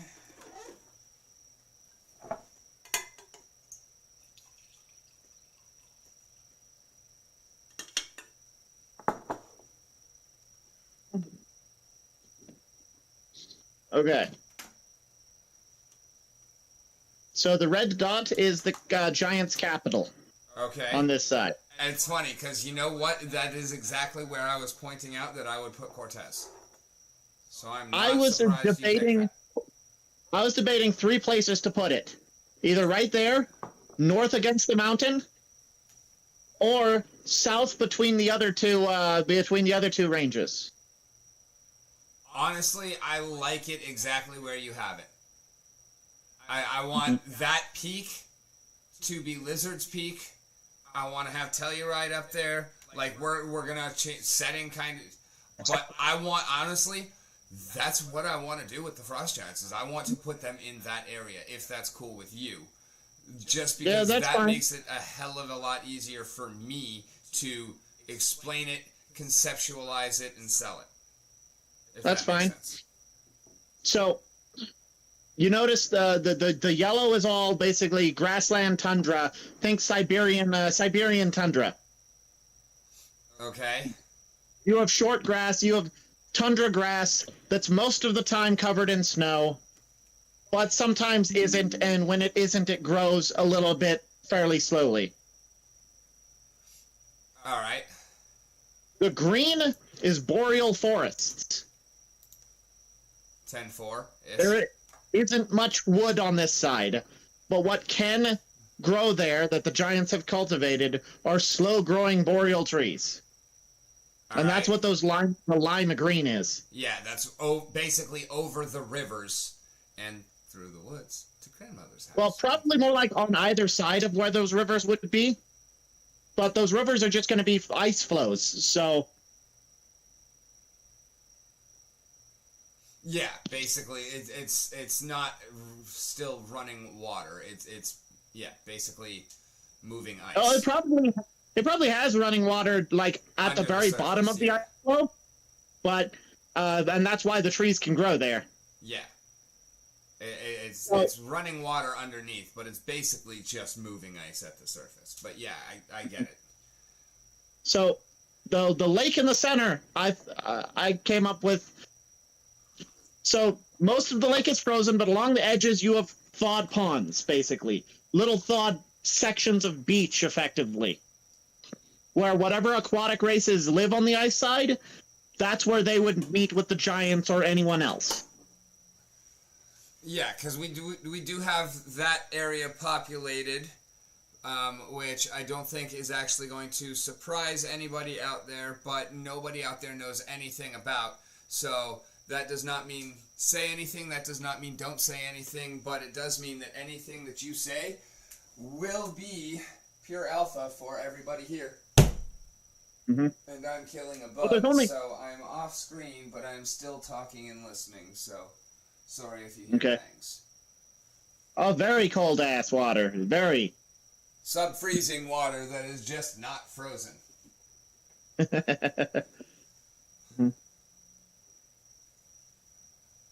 There's one species that's mentioned in the book, or in the lore that we've been editing. But there's probably other species under there as well. Yeah. So, no memento, por favor. Somebody in the chat, please drop the links for Canada to get to the pre-sale info in the Discord. And if you want to do anything more than 9 packs, if you're interested in anything at all, talk to me. If you want to do 1 through 9, then you can actually do it directly on the wax site, because I wanted that to be legit. And as soon as you have your pack, whether I send them to you or you get them yourself, you can get the associated ribbon, which you will also be able to use in game. The one you can get right now is First Quarter Supporter, and everything has bonuses and airdrops that will come with it for being this early on. What was I standing up to get? I forget. Mm-hmm. Oh yeah, to kill a bug. I don't see it. I missed it. It is not dead, but it is not bothering me. So, here I am now. Alright, Lake, tell me more. Okay, so there are little green, lime green dots around those. Yep. Ponds. Those are also going to be small groves. Growing where, there's water that they can get to. Just like where the lakes are. Or the river. Yeah. So how much of the surface in the middle is actually water? Talking to me like square feet wise. So we got some numbers. And so that what I basically came down to is, alright, each one of these sides, also pure alpha for the stream, each one of these sides, the mountain ranges, roughly 6,300 miles long. 6,300 miles. Let me, no, we'll do the new tab here. 6,300 miles. As far as, I'm not good at, at numbers that well. I could probably find some references to use. For those of you who use real numbers, that is a little over 10,000 kilometers. In fact, actually, we are changing it here on the fly. All right. 10,000. It is 6,213 miles, which is 10,000 kilometers. It is 10,000 kilometers per side.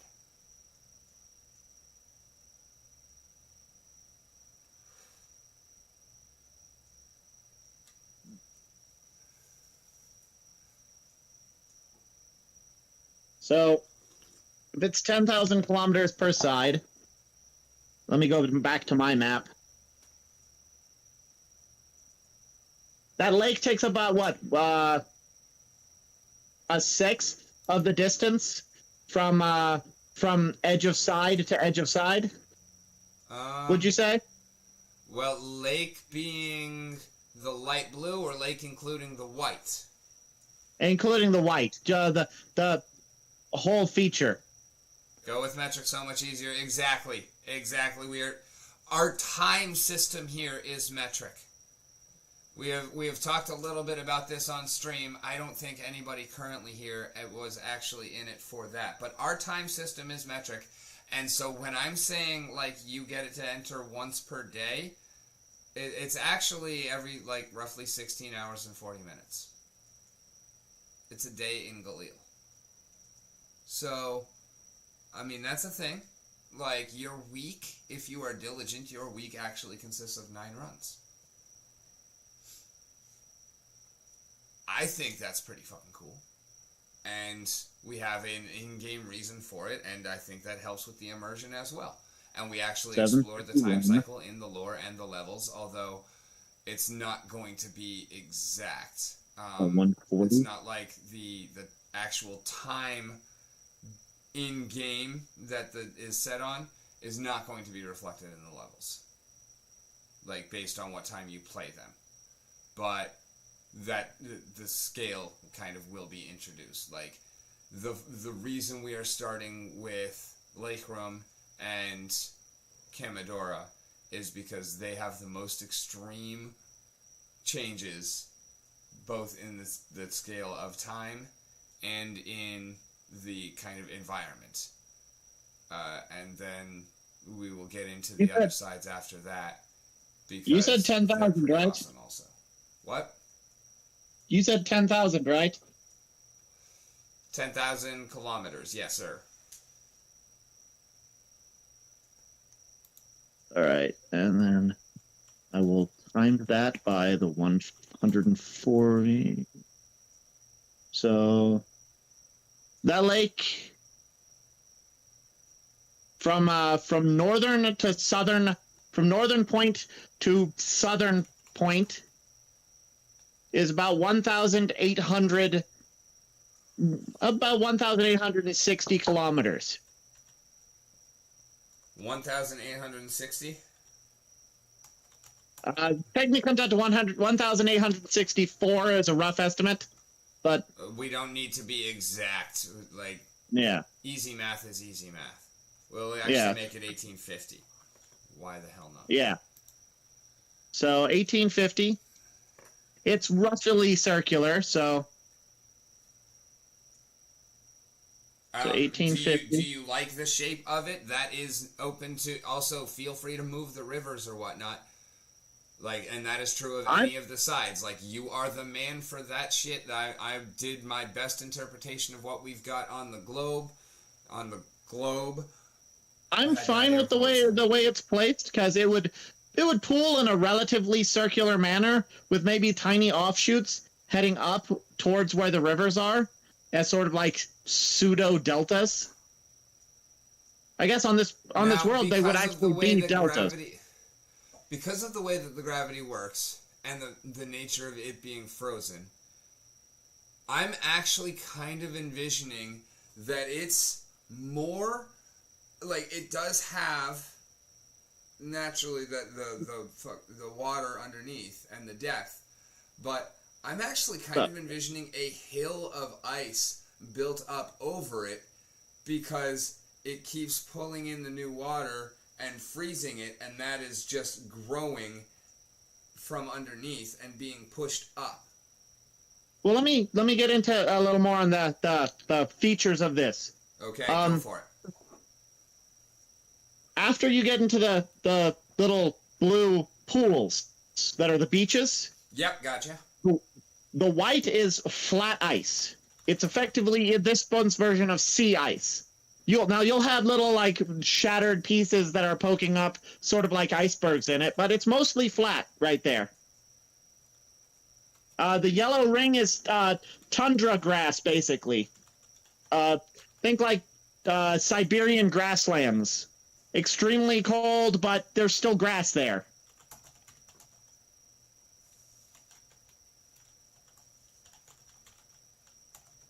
Now, in the center, you're basically gonna have a big mountain made of ice, hardened ice, because that ice has nowhere to go. Unlike in Earth's world, that ice would normally be able to drift down into a warmer climate once it accumulates and builds off and gets to the ocean. It would break off, iceberg, float down, eventually melt in the ocean. That can't happen here. So that in the center is a hardened mountain of basically ice. I love it. That's exactly what I was just thinking about, and you absolutely nailed that on the frickin' head. So that is the entire, basically, star of the cyan, as well as the part where you can kind of see through. I'm guessing that's kind of cracks where there actually is surface water. It would be... I honestly wanted to make that look kind of unstable, because it honestly would be. Very. That would be just heavy. A constantly moving and fluctuating death trap of ice in the shape of a mountain. I fucking love it. Canada, you could yes, all the rivers flow to the center, because if you think about the way gravity works, everything is pulled to the center of the planet. That's still true here. So the tips of these very corners are actually outside of the atmosphere. The atmosphere is cut off right about the spot where you see most of the rivers when there's two rivers, like up on the top sides here, kind of where they start to come in towards each other is pretty much where it actually runs out of atmosphere. Like the ice starts melting there because it's actually within the atmosphere. Correct me if I'm wrong on that, Ben. Yeah. Oh, well, kind of.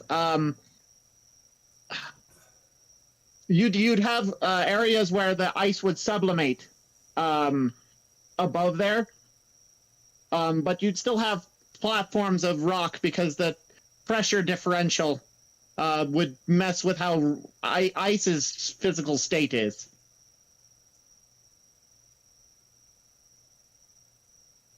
You there? Yeah, I'm okay. Thinking about that. So yeah, you're quiet. So where is that line?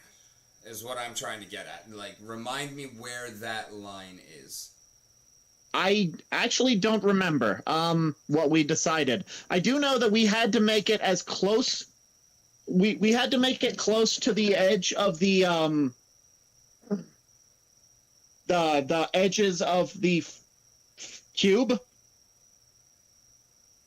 because of the valley on the main side that goes from there to the swamp. Okay. There's like a bottom that right was corner is south. That's the corner that gets blown off. Are you looking for southeast or southwest? For what? Which side are you looking to flip to?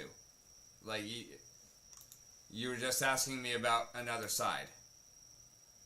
Oh, we were talking back when we were you were here and we were talking. One of the plot points is that you needed a way to have the swamp side connected to the main side, and so you had a crack in the die effectively that made this valley that you could safely go from main to swamp. Hackleford's Crossing, yes. Yes. Because that existed, we had to make the atmosphere close to where the edges were. Close enough that it wouldn't be a particularly pleasant journey, but you could do it. Okay, yeah. And so, where's a... And so because of that, what I'm picturing is, are you seeing your map on your screen right now? Yeah. From me, okay. Are you seeing my cursor moving between the bottom of the banner where it says Lake Room 250,000 years ago, basically from there to where the river kind of breaks. We go to the top of that break and then kind of curve down to where that first mountain on the left side kind of sticks out. And so basically that first little bit of those rivers is also really still iced over. Like, that is those rivers are where it's deep starting to come out. Is kind of how I'm envisioning it. And like, so this is where at the bottom of this little break here, this is where it actually, like, it kind of not breathable anymore.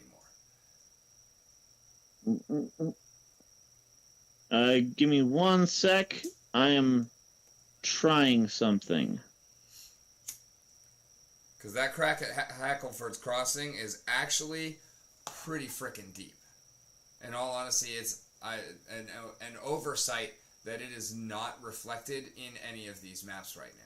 I need to fix that actually right this moment. Okay, so I have used my the circle, the tool that lets you make a circle on Paint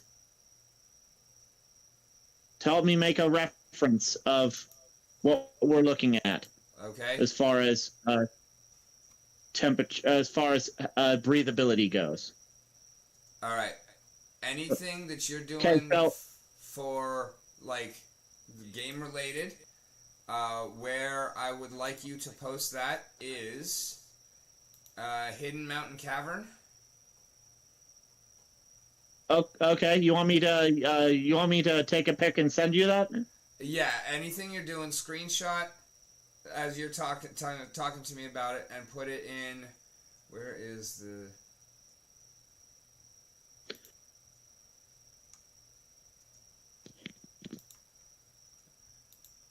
There it is. Tavern office. Dimly lit table.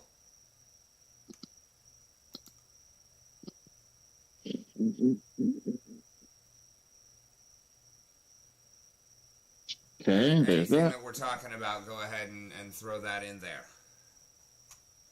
And that's where I will look for to pull it up. That way the team can see it as well. I'm about to head to sleep. It's nearly 2 a.m. and the alarm goes off in 4 hours. Definitely interested. Well,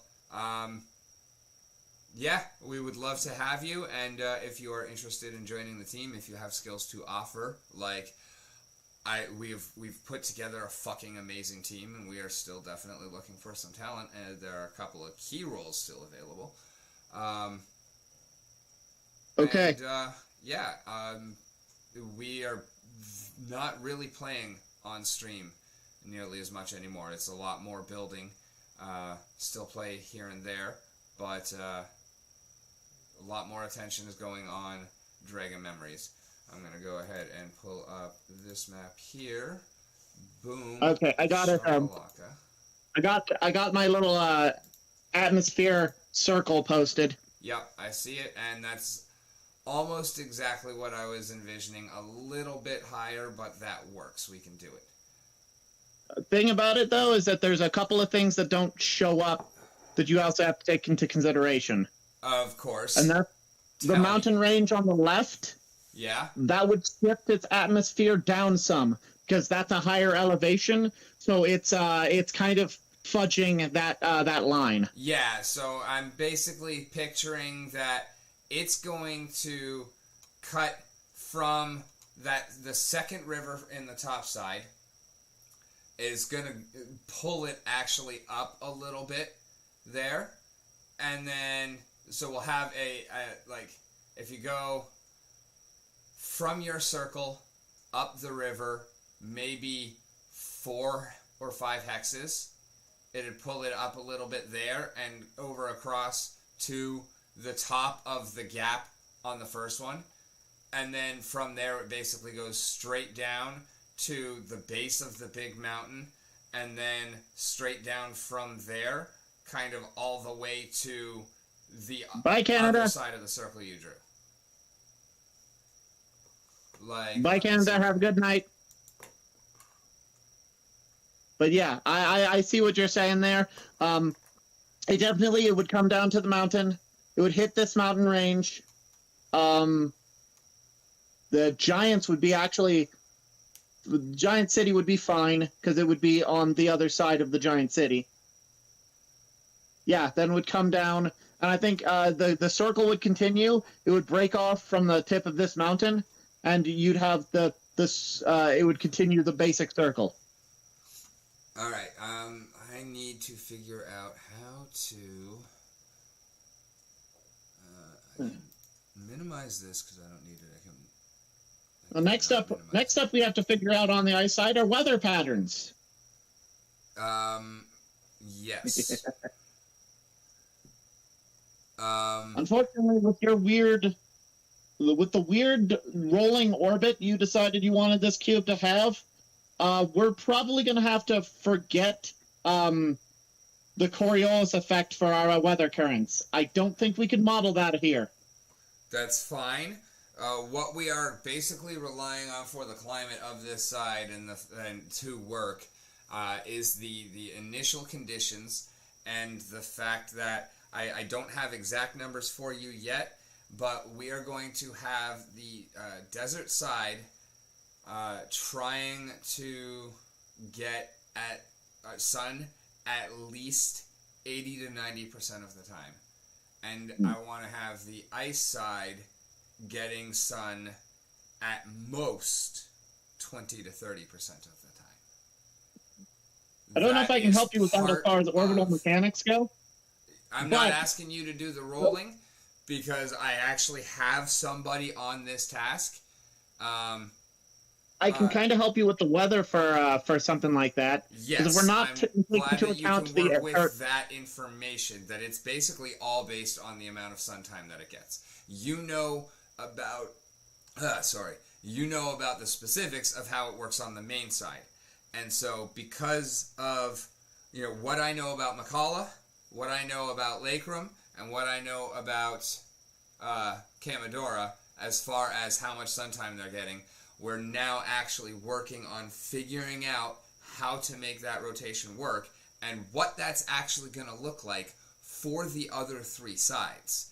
Because I have some vague ideas about them. Like, obviously, the forest can't exist without a good amount of sun, but it's entirely flexible within a pretty good range, and that can help us out a lot. And then the swamp side doesn't necessarily need a lot, but it can have as much as we need to give it to make it work. So real swamps need quite a bit of sunlight. Actually, it's not a real swamp, anyways. It's an ash swamp because of the frickin' volcano, the only active one that we have, and it's constantly active, and we know all about that. So, true. Well, for weather sort of things, it's mostly heat transference, and that doesn't necessarily have to come from the sunlight. But right now, the two easiest sides, I think, to model weather for are going to be ice and desert. And that is why we started with these two, baby. That is why we started with these two. Like, right here, you have the map up already. I do.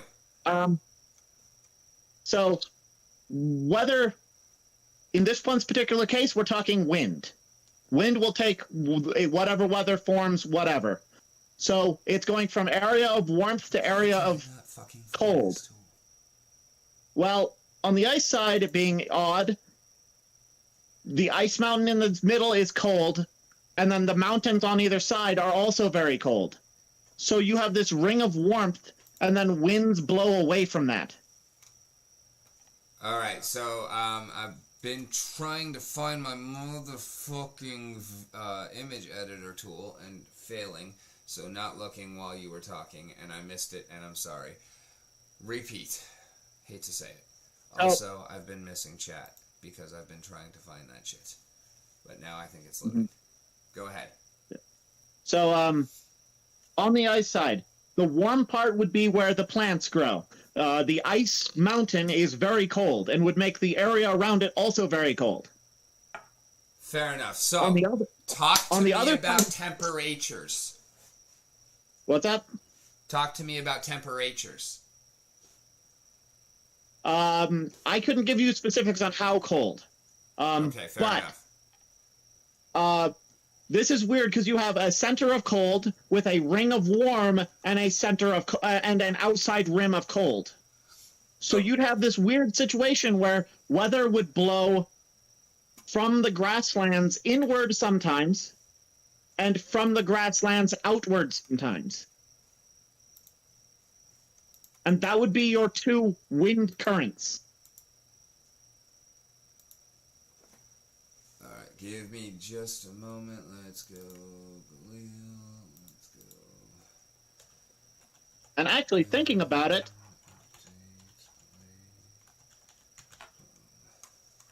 it would probably happen at regular intervals. Because of, well, like you said, sunlight. At certain points in time, the edges would the edges of the cube would be warmer than they normally are because of access to sunlight, and that would cause the weather to blow from the grasslands inward because the outside's now warmer. But most of the time, it would blow from the ring outward. Oh, because you said this side doesn't get as much weather. You're right. I hadn't thought about it, but actually, yeah, the outsides are going to get a lot more light. Even because they're going to get some bleed over from the heat of the other sides. Exactly. So, yeah, that's a good point. I'm glad that I had never even thought about that. So that's pure alpha for fucking me right there. Yeah, so most of the time weather here would be blizzards moving from the grasslands out to the outer edge. All right, so... And occasionally... Actually... Thinking about... You know those places where you could almost set your watch to when it's going to rain? Hello, I live in Florida. Well, I saw that at Puerto Rico. I saw that in Puerto Vallarta, Mexico. All right, so hold on. Let me come over You'd here. have something. I'm going to wait a minute. Let me pull up Discord. All right, I need you to go to just click on the voice connected where it says Roundtable Voice. Click on that, and you are about to see me share screen. Roundtable.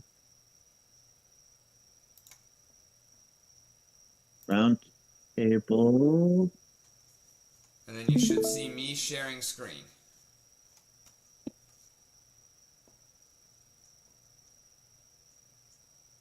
Should be looking at Lake Room. Yep. Your edits.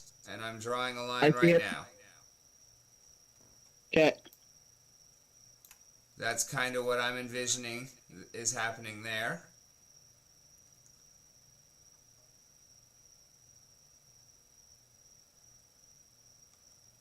I just drew it in white. Do you see that? Yes. Okay, this is not live. Why the piece going upwards?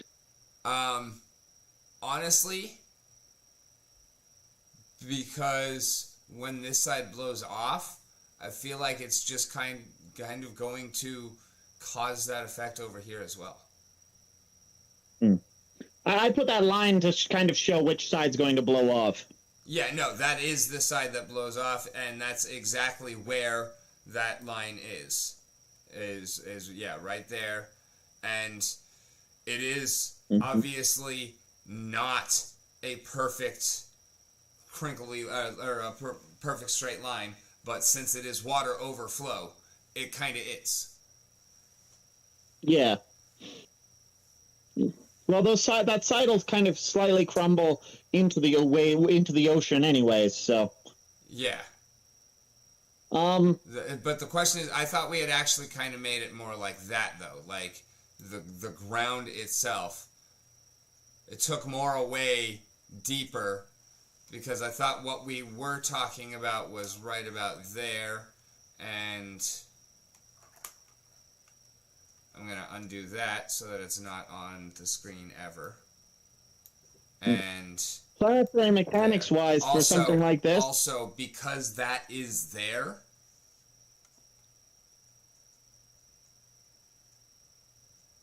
oh wait, no, that's not there. That's like there on the other side. Get rid of both of those. Really, that little hump wouldn't really be there unless there's a deep valley right there Okay, for the air to carry down into. To begin with. Yeah, that little cat ear on the globe. Got it. Gone. So, but is this line correct for this part? Yeah, yeah, pretty much. Go down. So at the very tip of the bottom mountain range. Yep. Right here. I would draw a straight line going down from the tip of the right there. I would draw a straight line from the tip of that down to the a little more, kicked out the other direction. Yeah. River or no river? To the river is fine. Like so. Yeah. I'd say it would be something along that line. Because that right there would block a lot of, as high as it is, and then the slope coming down.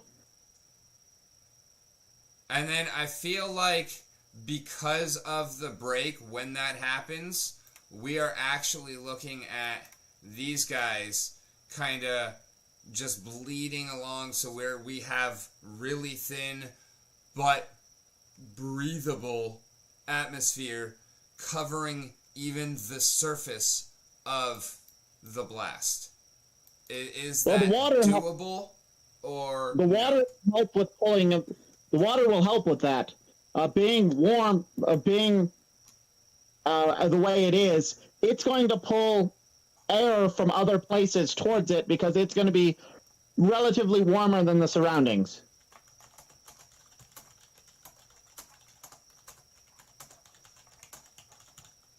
Water helps that along quite a bit.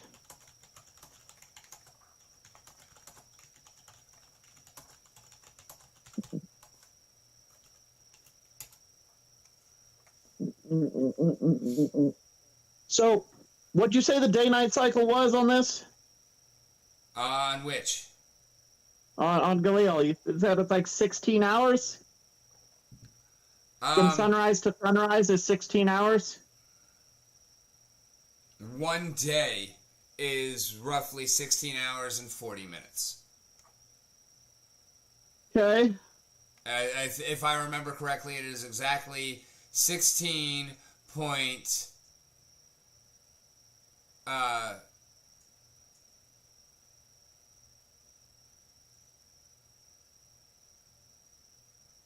16.64333 ad infinitum. Something like that. Okay. Roughly 40 minutes. We're gonna go with exact in the game. Like when we can do it by code. But for all intents and purposes, it's 16 hours and 40 minutes. Also, one of the things I have been wrestling with, and I would love your input on. Also, chat, please, if you want to input on anything, input on this. So, end of day, when the reset happens, do we pull everyone out of the dungeon, or do we let them leave?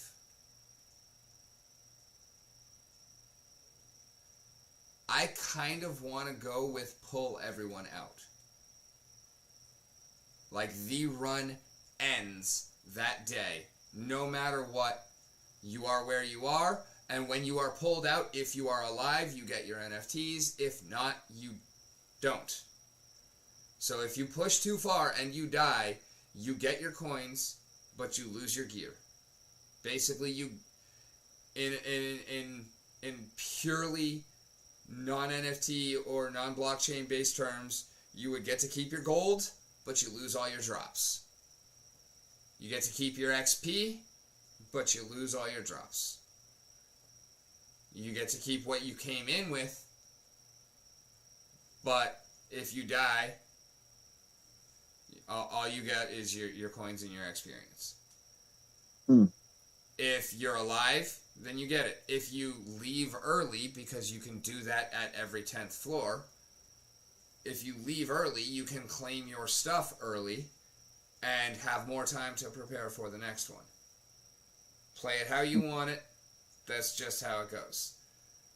But it is going to be very, very, very difficult to get through 1,000 energy worth of rooms when you are actually doing each room. There is a mechanic to skip groups of 10 floors, which will be kind of essential to it, but it's still going to take a lot of energy.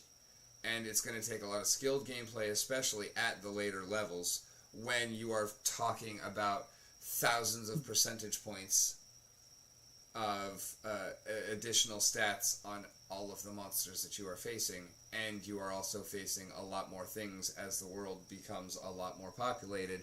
So things are, naturally just escalating, and it's going to be difficult to keep up.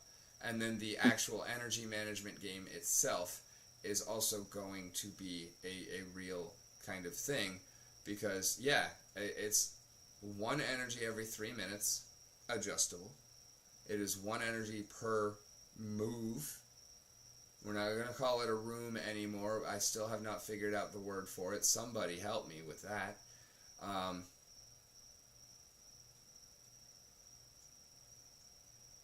But would y'all prefer that, because it is going to be so difficult energy-wise to reach the end, should I not pull you out?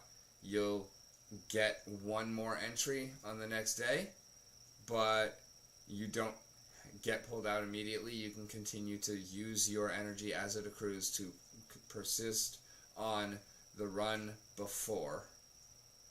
I think the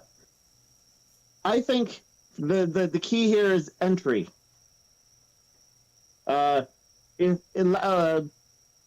them enter the dungeon once per day, but if they haven't left the dungeon yet, then they haven't used up another entry, so I would say leave them in. I would say don't pull them. No pull. Okay, that is one very heavily weighted vote for no pull. That's my opinion, just from a person who has played roguelikes and the like. I get you. I'm just also saying, chat, now is your time. Cast your vote from the Web3 perspective. I would say revote on this the next time we're on, since we've had people already leaving, and we won't have a whole lot of input.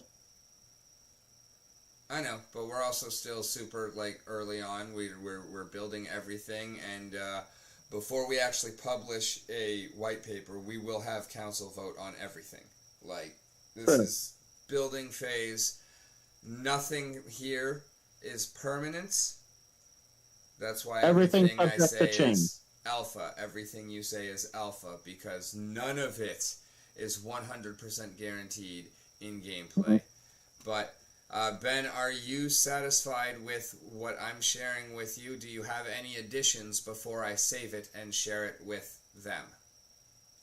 No, I think it's fine. What about this top right? It's kind of boring. Can we do something here?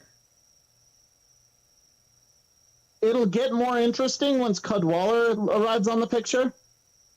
All right, and since this is moment of breaking, Cadwallader is not there. Although I was thinking, can we make it a Frost Giant University that got ruined for some reason? The ruins that they found, we know it is a university. Can it be a Frost Giant University? Do we have a reason for that to be the case? Sorry, Ice Giant University. But the would they Cadwall really that they found. would they really need, I think if they're going to have a university, it would be in the mountains near their capital. I can see, however, because later on in the whole script I sent you about the ice side, I do mention that, they heard what was going on with the other giants fighting the other races in the conflict between the giants and the humanoids. All And right, well, they prepared for here's my idea. Here's my idea. How about when moment of creation, everything happened, or moment of breaking, they all spawned, they were all over the place. Rather than everybody going to that corner or that side, some of them gravitated the other way. And so there actually was a big frost giant city there, and they built an amazing school. And then when they found out about the others, and especially as shit started getting worse in general with the planet, they decided to join up. They abandoned that city, they went and joined the others, and everything there kind of crumbled until all that was left was the Cadwall. Well, and the skeletons of the other buildings that they took over. That would work, mostly because... And that is right here, correct? It would take them so long. I didn't put any dates on my little story thing. I was going to leave you to that. But my imagining was they didn't just all come up, gather together, and immediately go there. It took them thousands and thousands of years to gather up in enough groups that learned about each other and decided to basically hold their own council. And this is why I'm asking you for numbers for the timeline. Exactly why. Mm-hmm. And the place they chose is the Red Dot, is where their first council happened, which is why it's their capital. They could easily have dozens, maybe hundreds of ruined cities that they just abandoned once the capital was formed, because it was much nicer to live in the capital. Oh, they probably have cities that are not abandoned out and about just to help them with maintaining the nature of their side.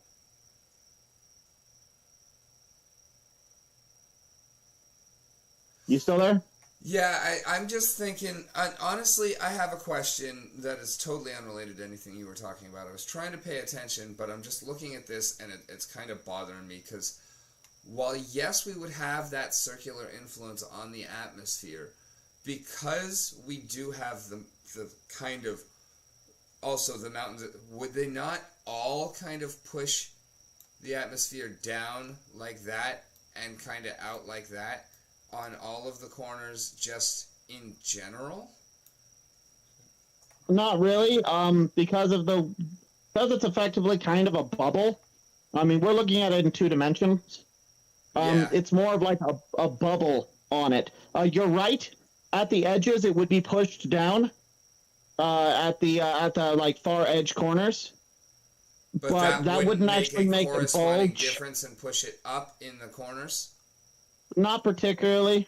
But it would. Okay, so it's more like this. Yeah. Without the bucks in the corner, right? Yeah. Okay, which would actually mean this one, because these mountains are here, this one is actually more like this. Right? Or maybe even like that. Like... No, I think the second line is correct. So it's more like that. Yeah. I think that one would be more correct. Or... And okay, so let me change colors. Actually, hold up. Start at the top of your first line, and then down to the mountain, then follow your second line the rest of the way. I think that would be more accurate. So like that instead? Yeah.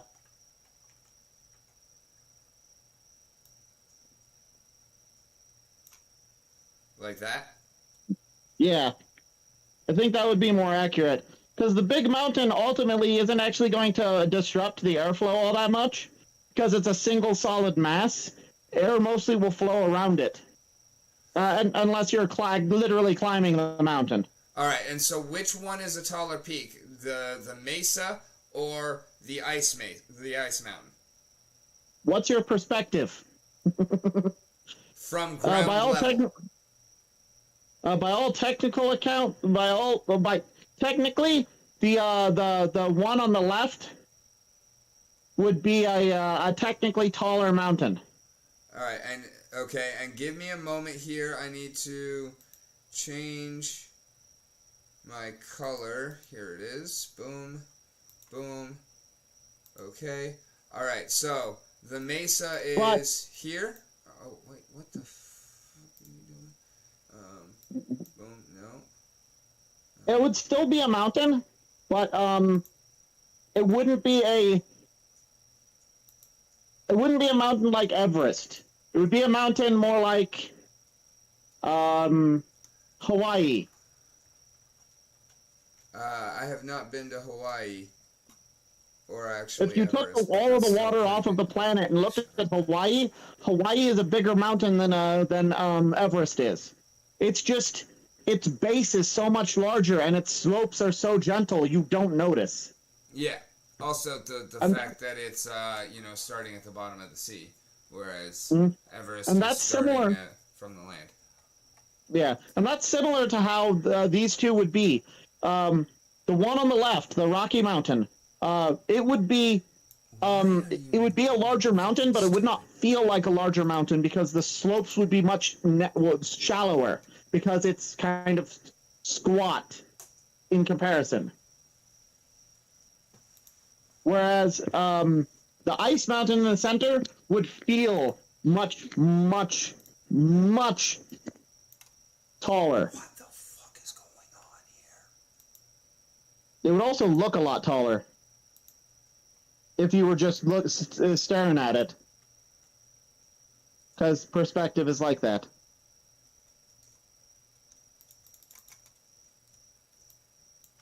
What's up?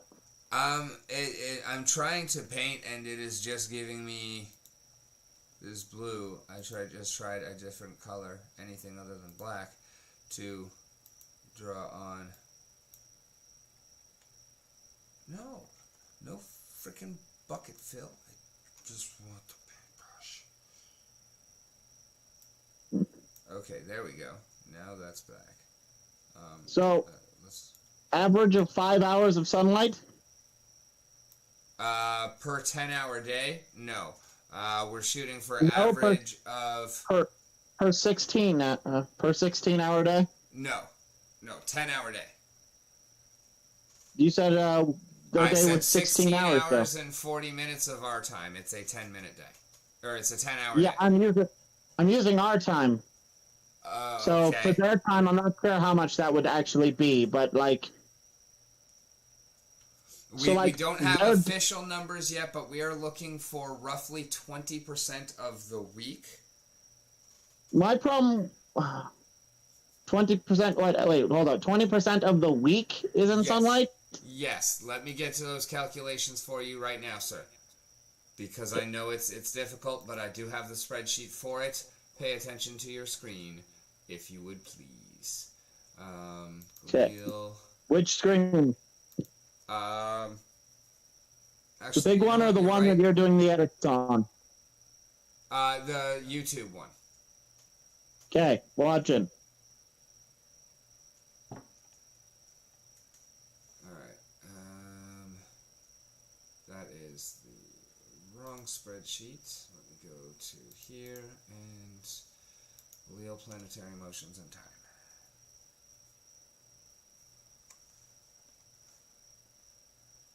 Let us load the correct Marooney thingamabob. All right, so this is what our main side looks like. Light is when it's light, dark is when it's dark. This is the day broken into 2-hour slots. It is obviously not Okay. exactly this, but it is a good approximation of this. The important part Okay. is that you basically have different amounts of light and different positions of light each day moving through the 10-day long week.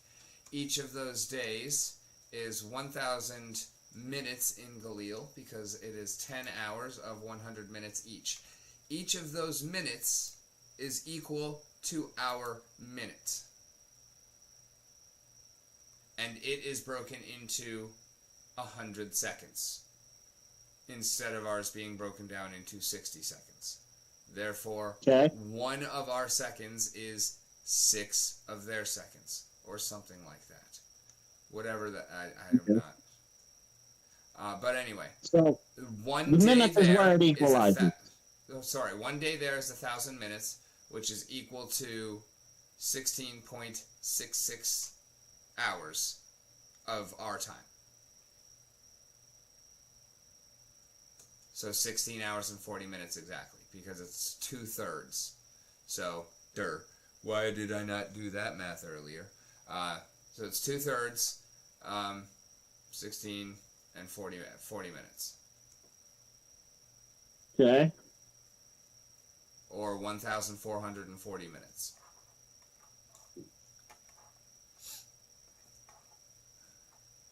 So you want to hear something interesting? Love to. Okay, so it looks like, as far as your days are concerned, you're basically the way you have this. It's going through a full polar year in a single week.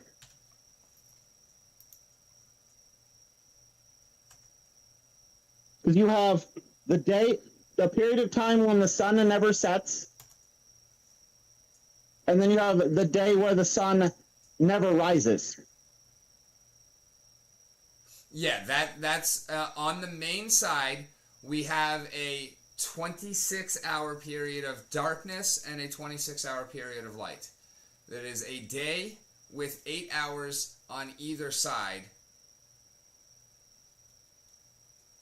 where it is both completely dark and completely light. And that is the structure of the week.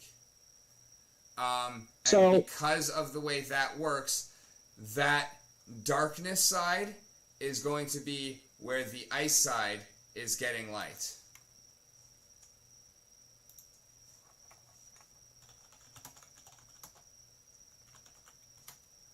And the dark side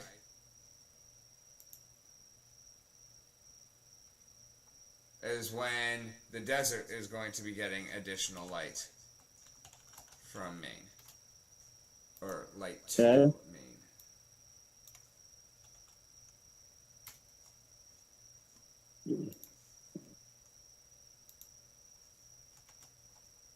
Again, subject to change, but that's kind of how I envision it actually working out. And if you can see here, we've got ice side, we want to be getting about 20% light. Desert side, about 20% darkness. Forest, I'm figuring about 60 to 70% light. So, this times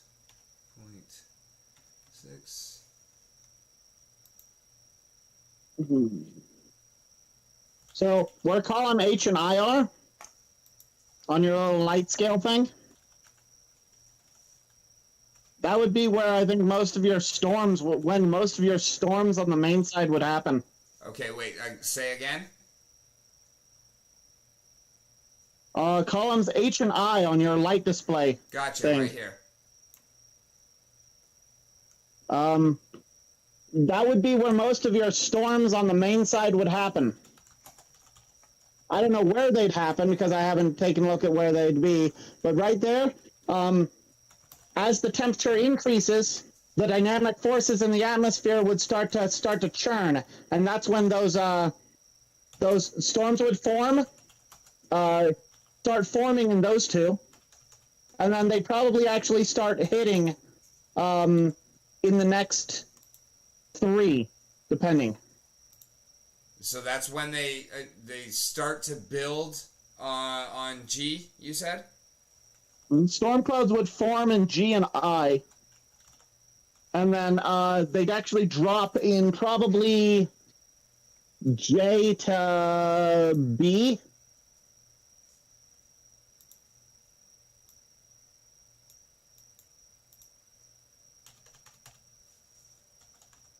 No, J. Sorry. They'd start building in H. They'd start building in H and I, and then they'd drop in J, K, and B. Okay. So do they start in G? Only the really bad ones, right? You might have a little bit of like condensation storms effectively in G, but for actual real storms, not really in G. No, real storms would start in H and I, as you'd start getting storm clouds. Now that isn't to say you can't get storm clouds anywhere else. Yeah, but, that's just the storm season. Yeah, kind of. I mean, your sides don't really have seasons.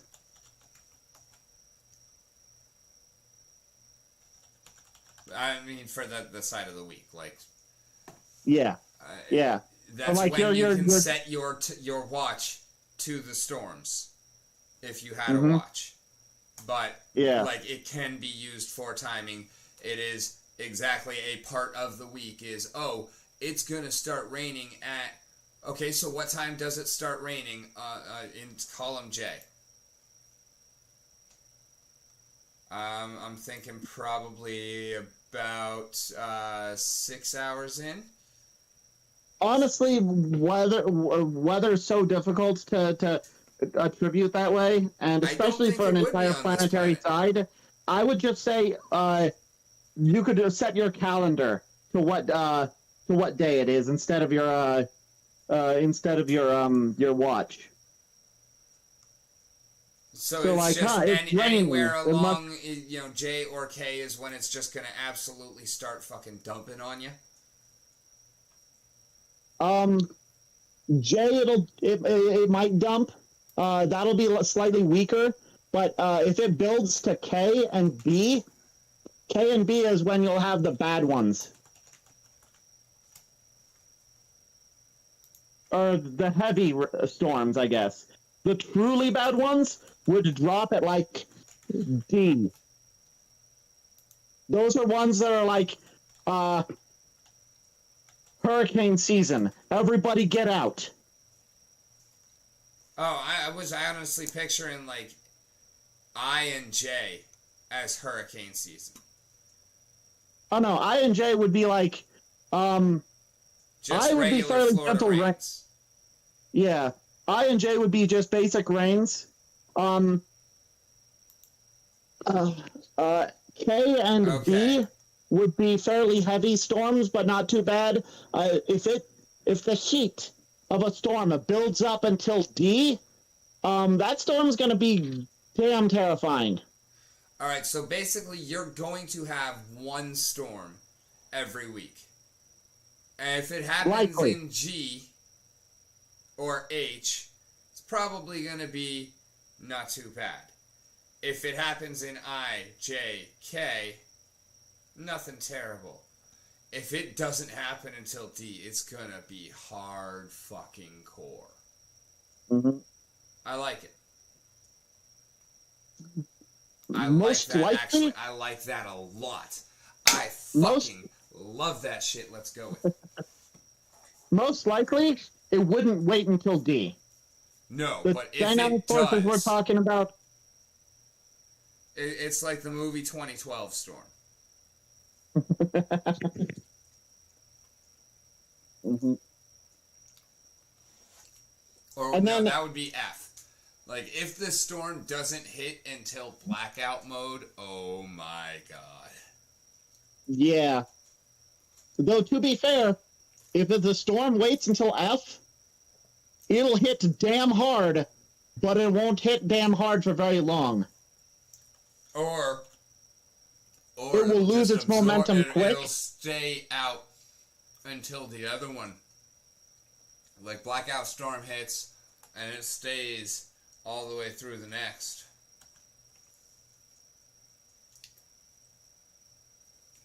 Wouldn't really, no. Once the light completely goes out, it will lose a lot of its power very quickly as the heat of the atmosphere calms down from no longer having sunlight. Okay. Which is why I would say E would really be the end of the time that you'd expect a bad storm. You might get some gentle rain in F, but E is where you'd have the really bad storm. That what you call blackout storms would be in beginning of E.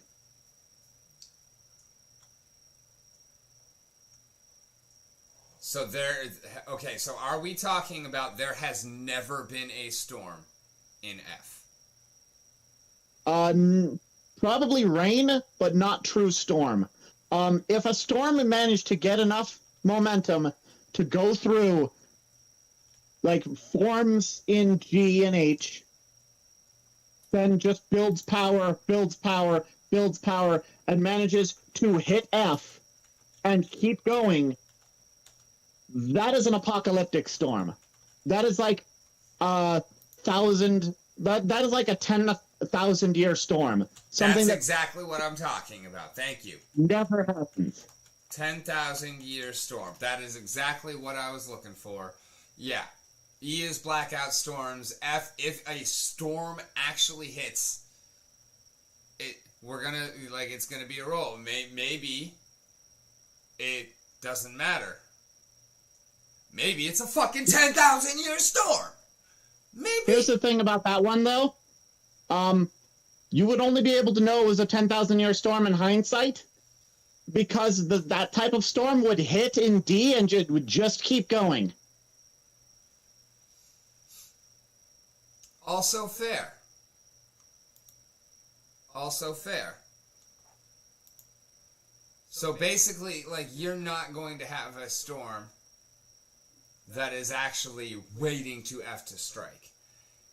And D, E, and F, it's pretty much going to start in D or E no matter what. Mm-hmm. And it's just how long it lasts. Mm-hmm. Well, the most likely time for it to hit would be K and B. Okay, so...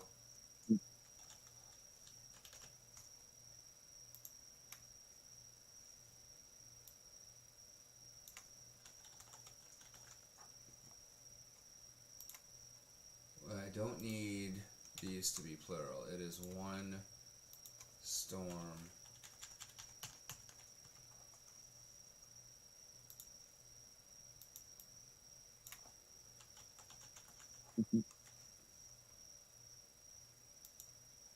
You might have multiple storms. Again, I don't know the air currents of the main side, which would actually determine it. But yeah.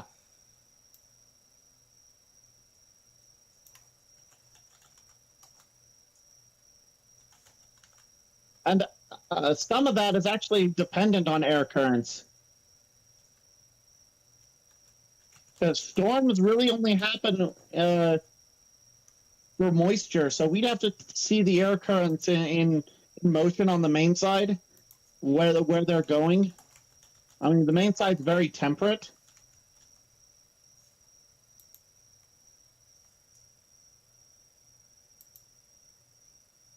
Mm-hmm.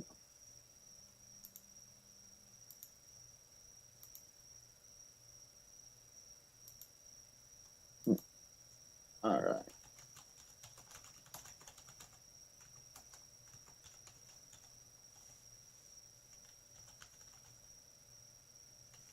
All right, so you have that. You have that one.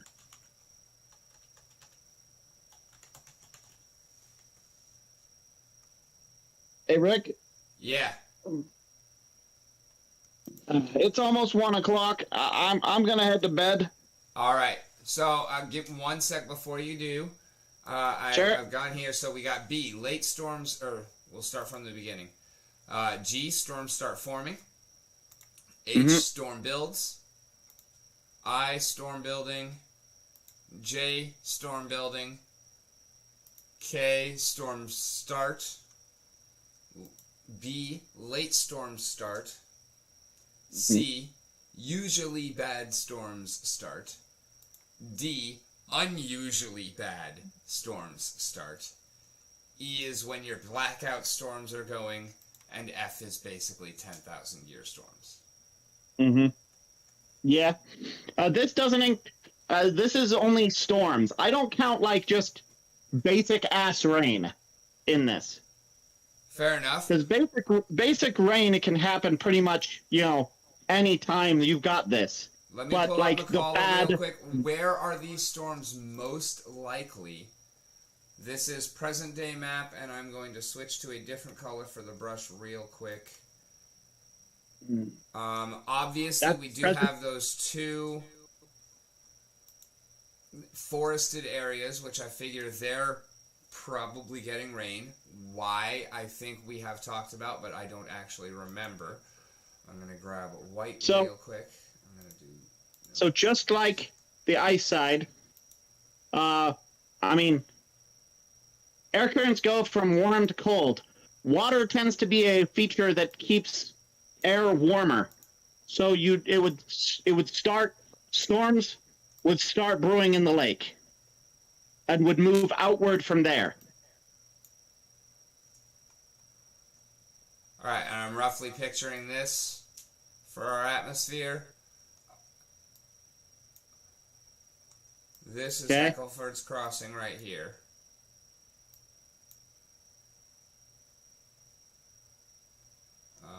Oh wait, no, actually, sorry, wrong side.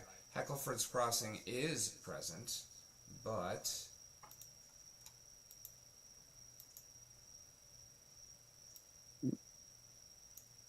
oh no, it is present on the swamp side. But it's here on this side. That's where Heckleford's Crossing is. Because underneath the plate. It goes to Deshonit, yes. Okay. Oh, wait, no. No, it is over here. That's why that city is there. Right? So, hold on a second. Let me get the official. Because these maps are still at the point of confusing me, to be honest. All right, main side. Yes, Heckleford's Crossing. Yeah, that's the little Hydra Clan village right there. So I need to actually delete. Okay, so looking at this, there are two sources for storms, one major and one minor. Okay. The major source of storms is the giant ocean in the middle.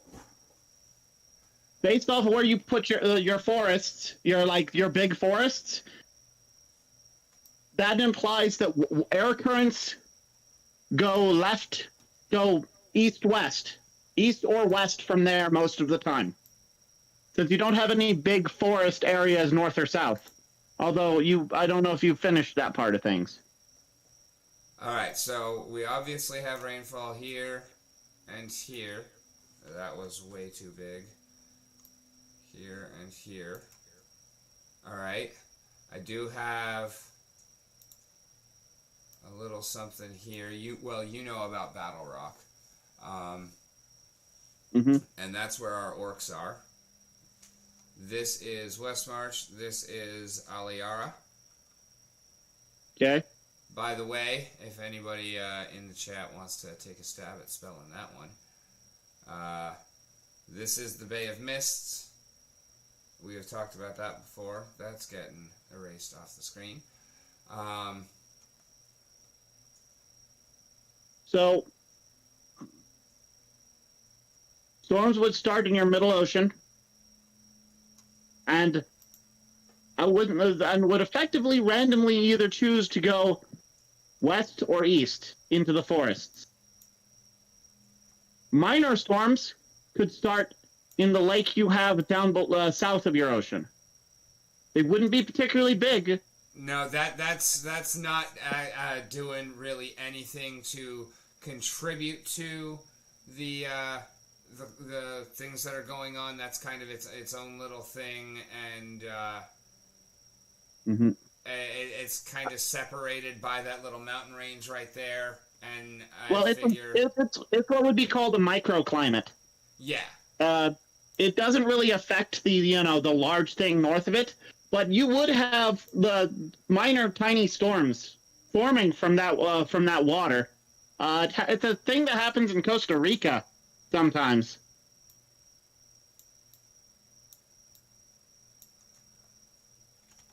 But yeah, your storms would go start in the center and go east and west mostly, just from where your main forests are.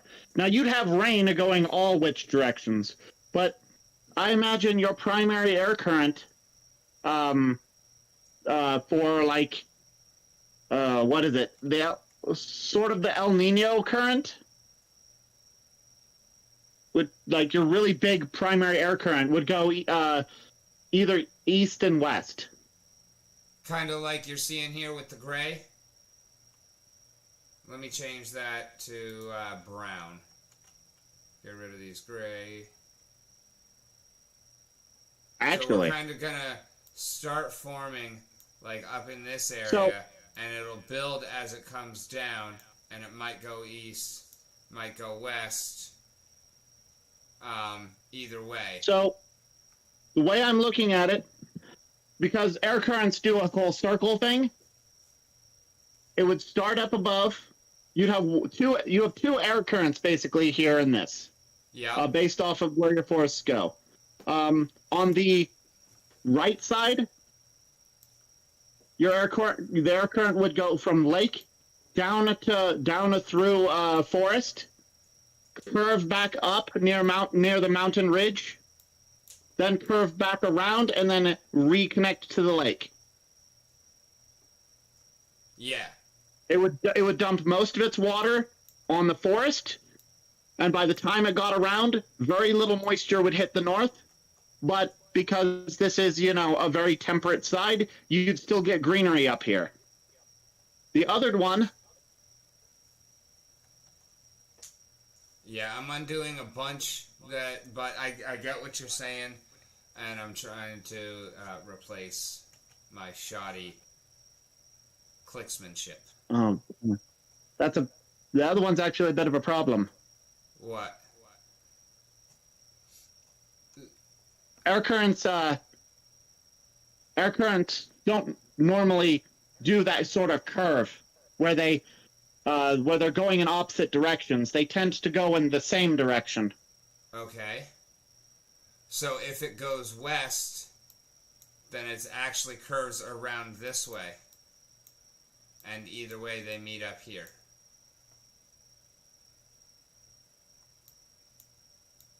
And so this, instead of curving down like that, this actually comes out this way. And the reason why we actually have that bulge there is because of Hackleford's crossing right here. Because this actually comes up this way. Can you get rid of all the brown? I have a thought that'll actually, I think, fix this. Okay, I can, but it's going to take me a hot minute. Okay. So talk through what you're doing, and I will try and remember it as I get to it, and then you can tell me when to stop undoing when you see it on the screen. 2. Or if you literally just want all of the brown gone. Can we add a third forest? Doesn't have to be particularly large, but can we add a third forest to the north? Yes, absolutely. Where? Okay. That fixes it because then we have a trinary. 3 air currents. Wait, actually, wait. That, We have something here present day that is actually not. I don't know why the fuck this is missing, But before you continue with that thought process, we need to fix this abso-fucking-lutely. This is Iron Spine Mountains here. Because Crack City is Crack City, where the plate is. So, before we get any further in... Okay.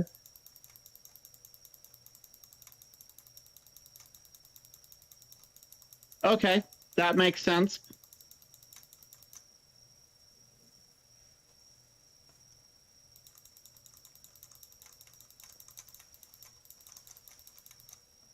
And then actually let me selector, select all of this,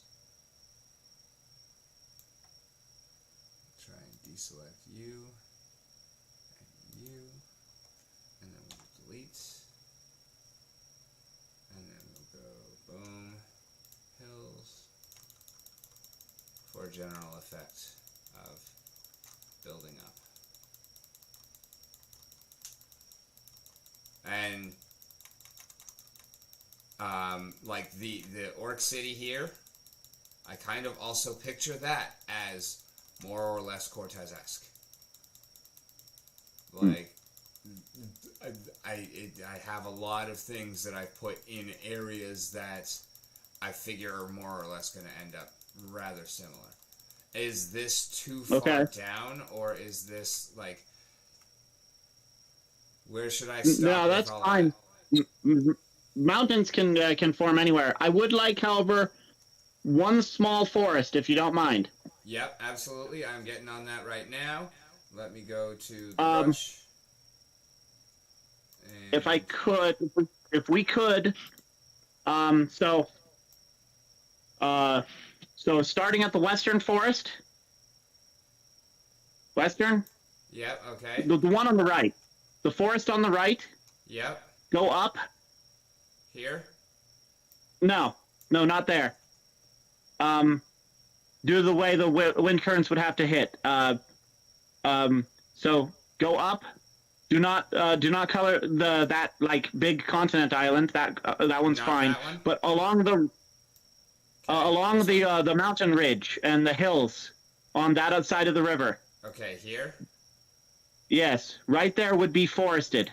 Okay. It wouldn't be a very big forest because you wouldn't have a whole lot. But on the mountainous side of the river, that would be forested. Like that all the way up to the line, or somewhat into the hills, but not too far into the hills. So because like that's a higher elevation place, it wouldn't get as much water, but it would get some. So it would be a small forest. So like, is this good or is that too big? With it starting basically starting at Timean, which is the little city there, and going up to where the brown line is. So what you have right now is good. Drift it left, just a little bit. Add to it going left. Add to it just a little bit going left. Yeah. Like so.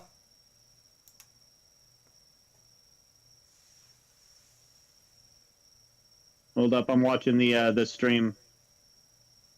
You adding? Yeah. Yeah, it wouldn't be much. So this still works for a trinary. So is it too far in? No, that should be fine. Basically, you have 2 strong wind cells and 1 weak wind cell. And the weak wind cell is because of all of this mountains here. It breaks up the wind cell to the north. To the south west, the southwest wind cell, the southeast wind cell, and then the north wind cell. But the north wind cell is weakened, so it's a smaller, weaker wind cell. It would give less weather. But it would still give some, which is why it's important to have a little bit of forest up in that top corner. Alright, give me a moment so that I can save what we've done so far. And then I'm going to actually, can we... Never mind. Changing my mind on that. Forget I said anything. Alright, I'm trying to figure out a way to just easily select these fucking brown lines and get them the hell out of there so that we can restart with the wind patterns. But if you need to head out, then I can just leave it as is for now. Work on some of my own changes for it, try and get rid of them as well, and then we can continue with that next time. But can I start putting out some weekend or weekday or weekly Wednesday world building promos? Sure. Sure, I don't mind. If we can start at the same time we did today. Yes. Every day. Basically that every Wednesday, and we'll do something like first 3 Wednesdays of the month. Take the last one off, so if you need to do anything on Wednesdays, it makes it easier to schedule it then. I don't have any plans next week. I figure we'll just go week to week. If I don't have any plans, I don't mind jumping on. It sounds like a good idea. And I'll let you know before I leave each time whether I have any plans for the later time. Gotcha. One moment right here. This, I'm thinking, is more or less what the atmosphere is going to look like on this side because of the additional mountain ranges. Like where I just put white. Is it going to be towards the top side of that, or is it going to be towards the bottom side of that? It would be towards the top side of that. I mean, you're looking at hills. Hills aren't going to affect it too awful much. But once you hit that ridge of mountains, those are going to like severely cut the atmosphere bubble. So kind of like that. I know it's hard to see it underneath the mountains. That is one downfall of this. And so how tall are these hills and how tall are these mountains? Because like I said, this I picture around 6,000 feet, Cortez area. Okay. I don't necessarily have anything over 10K in here. These I definitely pictured, like 10Kers in here, 14Kers in here. And, you know, I'm still wondering myself, how tall are these motherfuckers from ground level? Even though that is impossible to actually measure in game, I kind of want to know. Like, how far crushed in is the center of the planet because of the way that things are actually being pushed out and then crumbling up and falling back in. Hold up one sec. I'll be right on.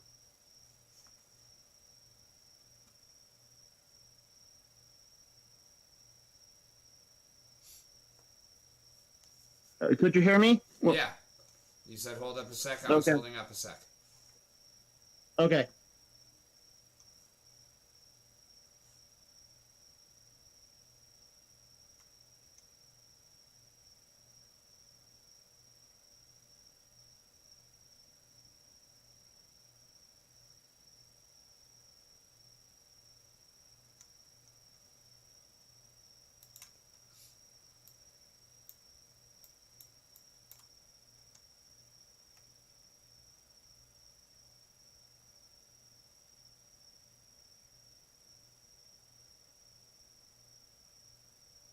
Okay, sorry about that. All right, welcome back. So what I'm kind of envisioning is the storms really start building up here near Battle Rock and the Orc Village. And they kind of come down from there. That's where the energies start. They hit the water. That's where they start picking up. And then from there, sometimes they just kind of head straight through, and it's not even so much a going down and over like that, or down and over like that. It's more like it comes actually straight down like so, and passes over that, actually just straight goes. That's not how storms work, though. Storms, in this particular scenario, storms would have to form in the lake, because that's where all of the moisture to allow the storm clouds to form is coming from. You'd have tiny storms coming from other water sources that could, drift in and add to it. But for the most part, most of the energy is coming from this lake. Okay, so it's definitely just starting here on the lake. So what is going on storm-wise up here in this corner? Is it pretty relatively calm? You mean by the top left? Yeah. Yeah, that area would actually be relatively dry. It would get some rains at the tail end of things, but any rains it would get would hit on the other side of the hills for the most part. Yeah, so basically they're almost never getting any actual storms, but they might get the occasional rainfall. Enough to grow, enough to subsist, and not enough to worry about, and not enough to be like super insanely abundant. It's kind of the Great Plains area. Yeah. Alright, so we're gonna go ahead and color this in like this. The areas near the river are still going to be a little bit greener, but this is going to be more like that. Mm-hmm. And again, because of how far this atmosphere is pushed down here, and because of Hackleford's Crossing here, I'm really thinking that this atmosphere is actually going to extend up a little bit higher in these corners than it does on most of the other sides. Okay. Am I wrong there? Maybe it's more of a straight line just across from... No, that's too low. There?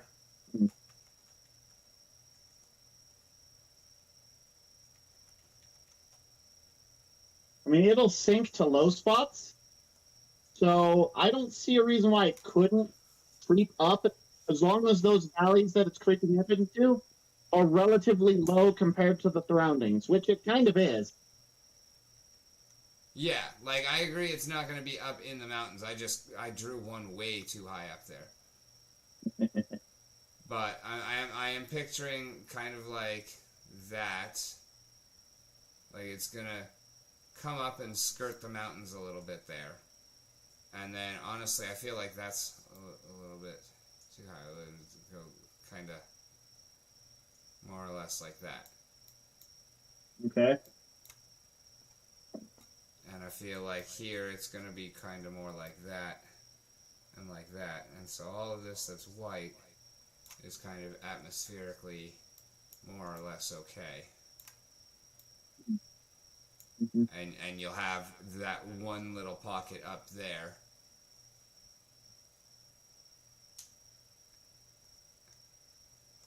Mm-hmm. But like, here's the interesting thing about this. Each place would not get a storm at the same during the same storm season. Yeah, no, it's either gonna go this way or it's gonna go this way. How often do you think that is? Is it a 50-50 chance, or? Sometimes it would go north. It's a minor cell, but it could still happen. But most of the time, it would go to one of the other two. Okay, so off chance that it goes up here, and if it does, that's usually one of the early storms. Off chance that it goes, or better chance that it goes here. Off chance that it goes north. The storm, if it gets a storm going north, it would go northeast, hit the forest, drop its rain, and then curve around and the cycle would go back towards the lake as far as the air current goes. So the storm would actually go the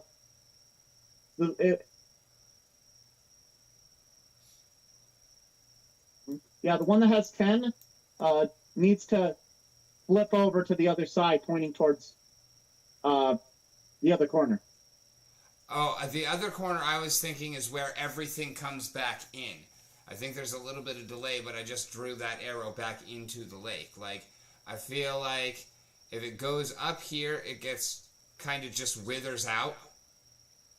If it goes this way, then it kind of curves back around and in to join up with, if it goes this way, either of those, it's going to go up this way. Because like you said, they really don't go the wrong way.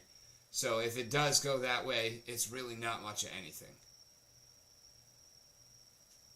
30% chance it goes this way, 60% chance it goes this way. Either way, it's going to curve around, they're going to join up. Like this forest here is getting the storm no matter what.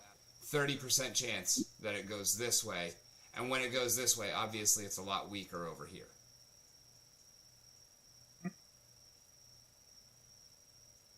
Cat?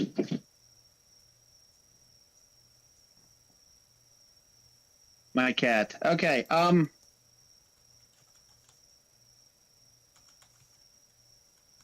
no, that's not really how the air currents. I mean, right now.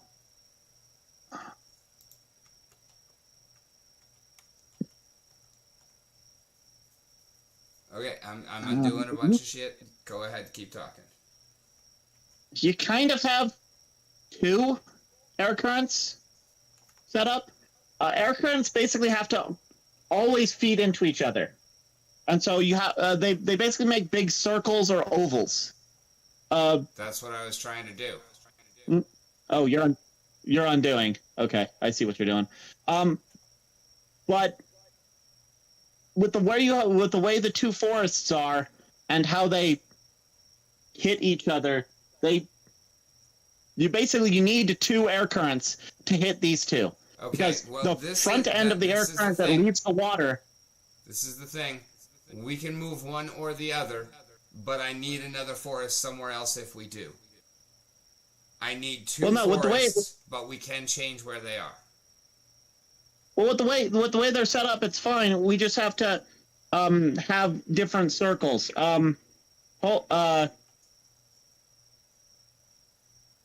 If we're going all the way back to orange, then that's problematic. No.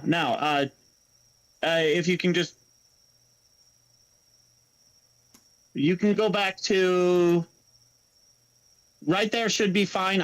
We can make the edits. I can make the edits from there. Let me print screen this and do some and do like how it would be realistically using paint. All right. While my cat is knocking stuff over. I hope because he's a cat. I'm continuing to undo now. I'm gonna try and I got it. all the numbers and everything. Go back to where we just have the white lines around the outside for the atmosphere. I'm going to use red for mine because I figure you'll put it in. You'll make adjustments from there.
No, that doesn't. Oh, that doesn't look right. If you are still here, did you ever send me your motherfucking address?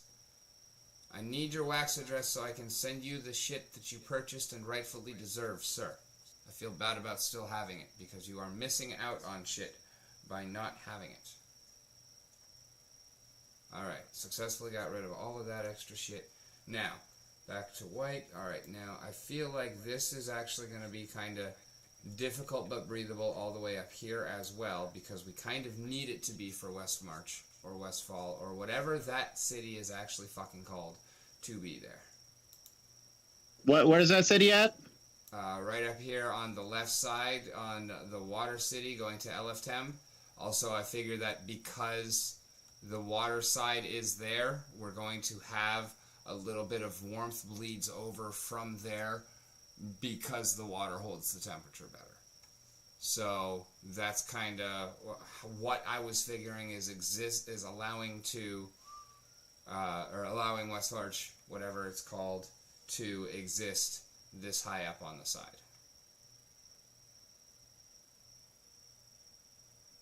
Or it could be in a deep valley. That would also work. We already have the Deep Valley trope over here. I don't want to do that twice on the same side. But water does retain a lot of heat. So True. I feel like it's going to actually also, bleed over and kind of draw some of the air and whatnot. It's going, because it's warmer, it's going to draw it a little bit higher. And I figured that it's probably not going to be like you could really find a pass through here like Hackleford's Crossing, but I feel like the atmosphere will go up a lot higher into these mountains than most other places because of that.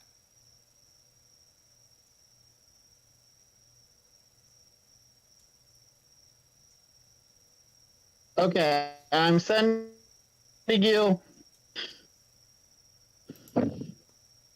That's also why this river The pictured correction is larger. for the air current. Okay, I'm going to you. I want you to minimize. All right, I have posted them in the dimly lit table.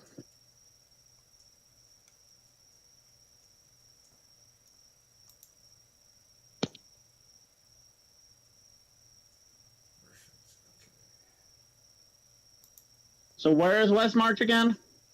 The city on the left side on McCullough, present day. If you look at YouTube, you're on that map. Okay, yeah, the one that you just edited. It's the city on the left-hand side there. Right in the middle. Okay. A little above middle. Okay. Alright, so we have 3 possible storm currents here. Let me pull this up, open in browser, so that they can see what I see. Okay. Alright, so the red here, this is 3 separate storm cycles. It can either go north to the east and swing around, hitting the Orc City kind of last, petering out over these Great Plains area, and then coming back in. Or we can have the cycle go to the southeast, southwest, hitting, actually kind of building around Alayara. Okay, so Alayara is on, more likely than not, on the receiving end of the storm, if anything, like on the way back, right? Mm-hmm. Okay, I was kind of picturing it, they get it on the way out.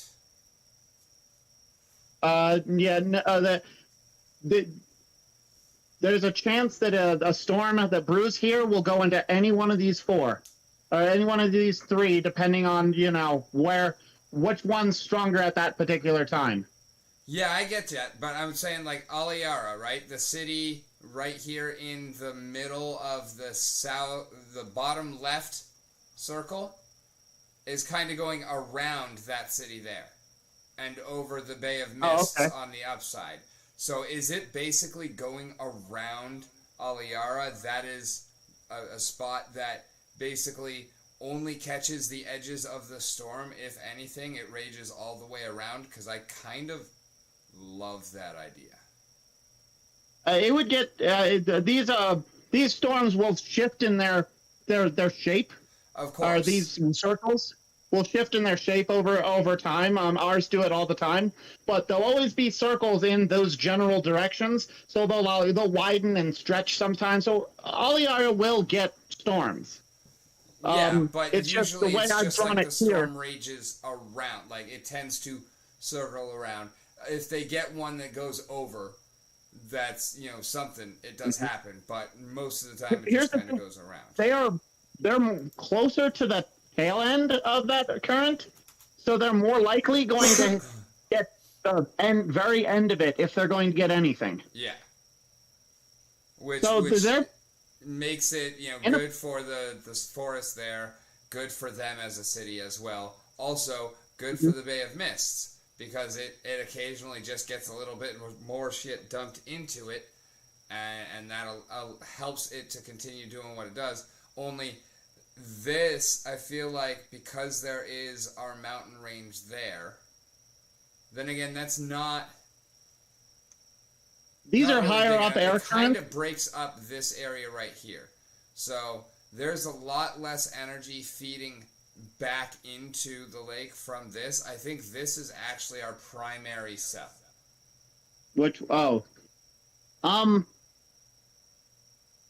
And that's why I feel like this is actually going to push this way instead. So, like, this and this are the same cell.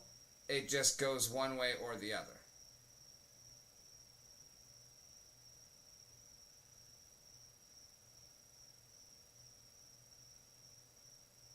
Like, maybe the storm kind of starts here, and it either goes up to the right, comes around this way, and then rebuilds, or it goes around this way, which is the most likely thing, and then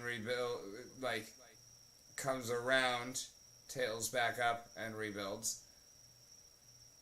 And then it could also come over here, up and rebuild. But I figure 10, 60, 30. Okay. A lot of those forests also don't necessarily, need to be from the storms. They're all right next and nestled between rivers. So. And I feel like that is also kind of gonna be linked to how powerful they are. Like, I feel like the weakest storms are going to be the ones that shoot and just up. And so if they go this way, they don't tend to be very much. It could be bigger or smaller still, but they tend to be weakest when they go this way. They tend to be medium strength when they go this way. The extreme storms tend to be the ones that go this way. There could be extreme storms that go here, but they're much less likely. And this one could get storms that aren't super extreme, but you're going to expect the most extreme storms later on in the week, and coming this way is just going to kind of be how it works in general. Always exceptions apply. For this particular model, looking at it, the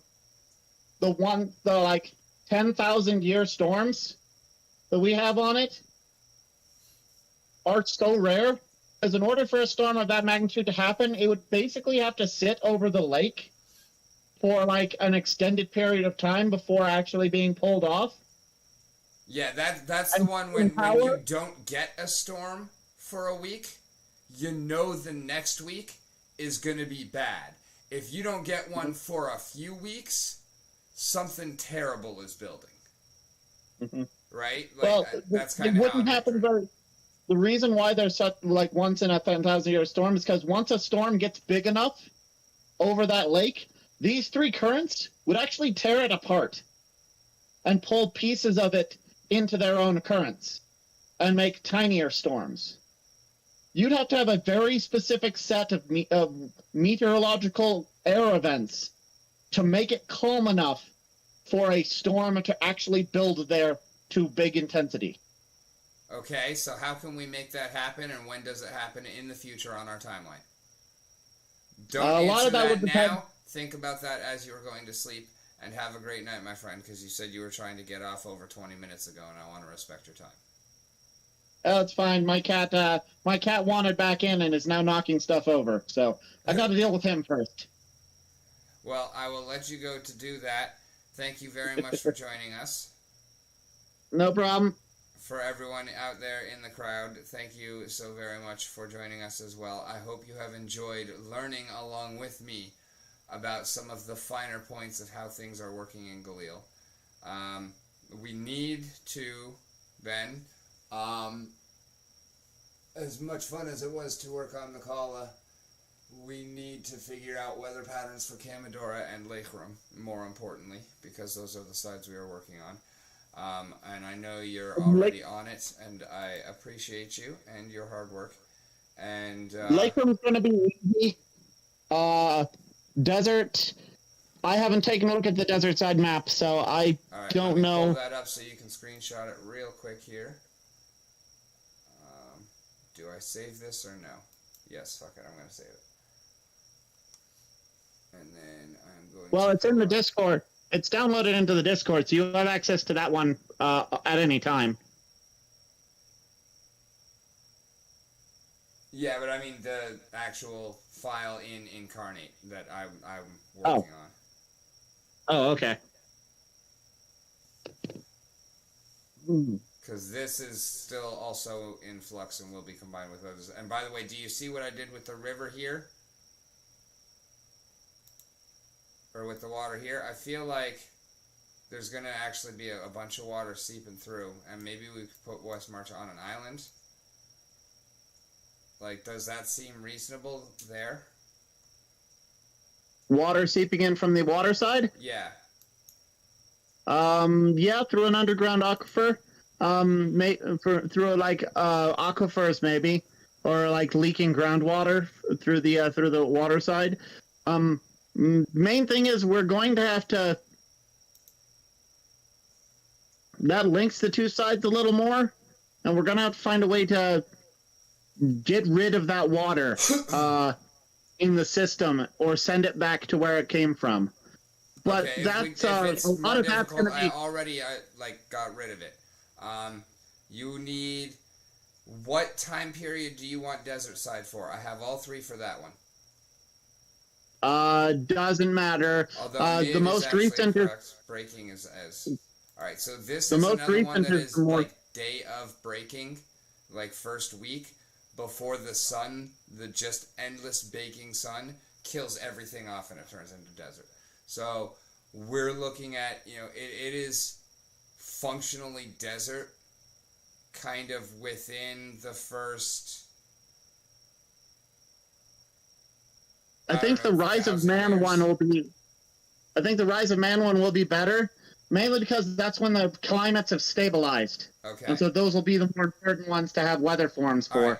Well, with what you see on the screen currently, you see the hills on the right-hand side. You see, and actually, never mind. I'm just going to get rid of that. That is where I picture the first meeting with the stone giants happening in game, like floor 2, room 1. First meeting with a giant. I'm picturing happening there. So basically, floor 2 happens here. Floor 1 happens here. Actually, no, I think floor 1 through 10 are going to happen here. Then this is before Crack City, right? Oh, long before Crack City. We are starting at the breaking. So floor 1 through 10 is basically starting at the breaking here in Vast Dunes and exploring that up through a point undetermined, not all the way up to present day, but a significant exploration in the timeline here. Then, once we get to floor 11 and it's a setting change, that is going to be when we really start focusing on the giants. We go back to the time of the breaking and we start to explore that. And then and like 10 levels there, and then so basically each of those little sections is 100 experiences. Okay. Can you give me a look at the the map as is Rise of Man. I got this one. That way I can take a look at changes, because this one's pretty much. Kamidora breaking. It's gonna Kamidora breaking is going to be a lot more. Is going to have a weather current's a lot more like regular a regular place. A regular side. Yeah, I gotcha. Where it's going to have the circular ones. All right, Crack City is right up here underneath the nameplates. We have. Actually, we have some things missing on this map.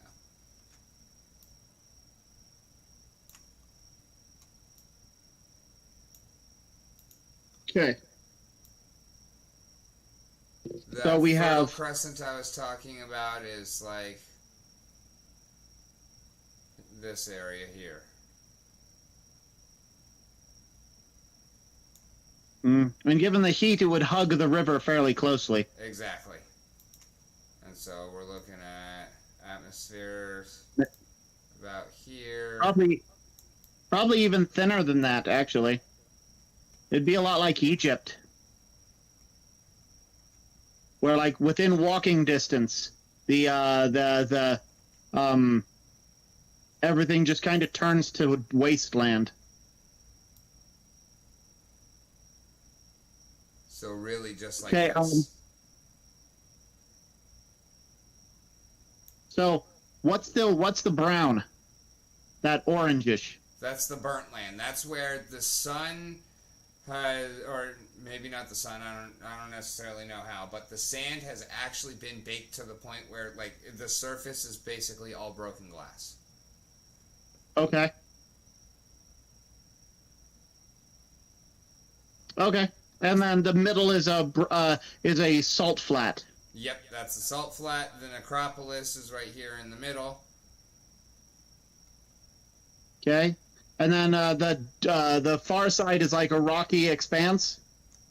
This is vast dunes. I just don't have access to a dune point, so it's hills. But we actually have it starting off as a grassy rolling hills section. And so all of the plants die, and they actually have some basis there, and that's why the dunes formed the way that they did. So the dunes are basically built on top of existing hills, with the sands that are blowing in from all of this dead shit over here on the sides.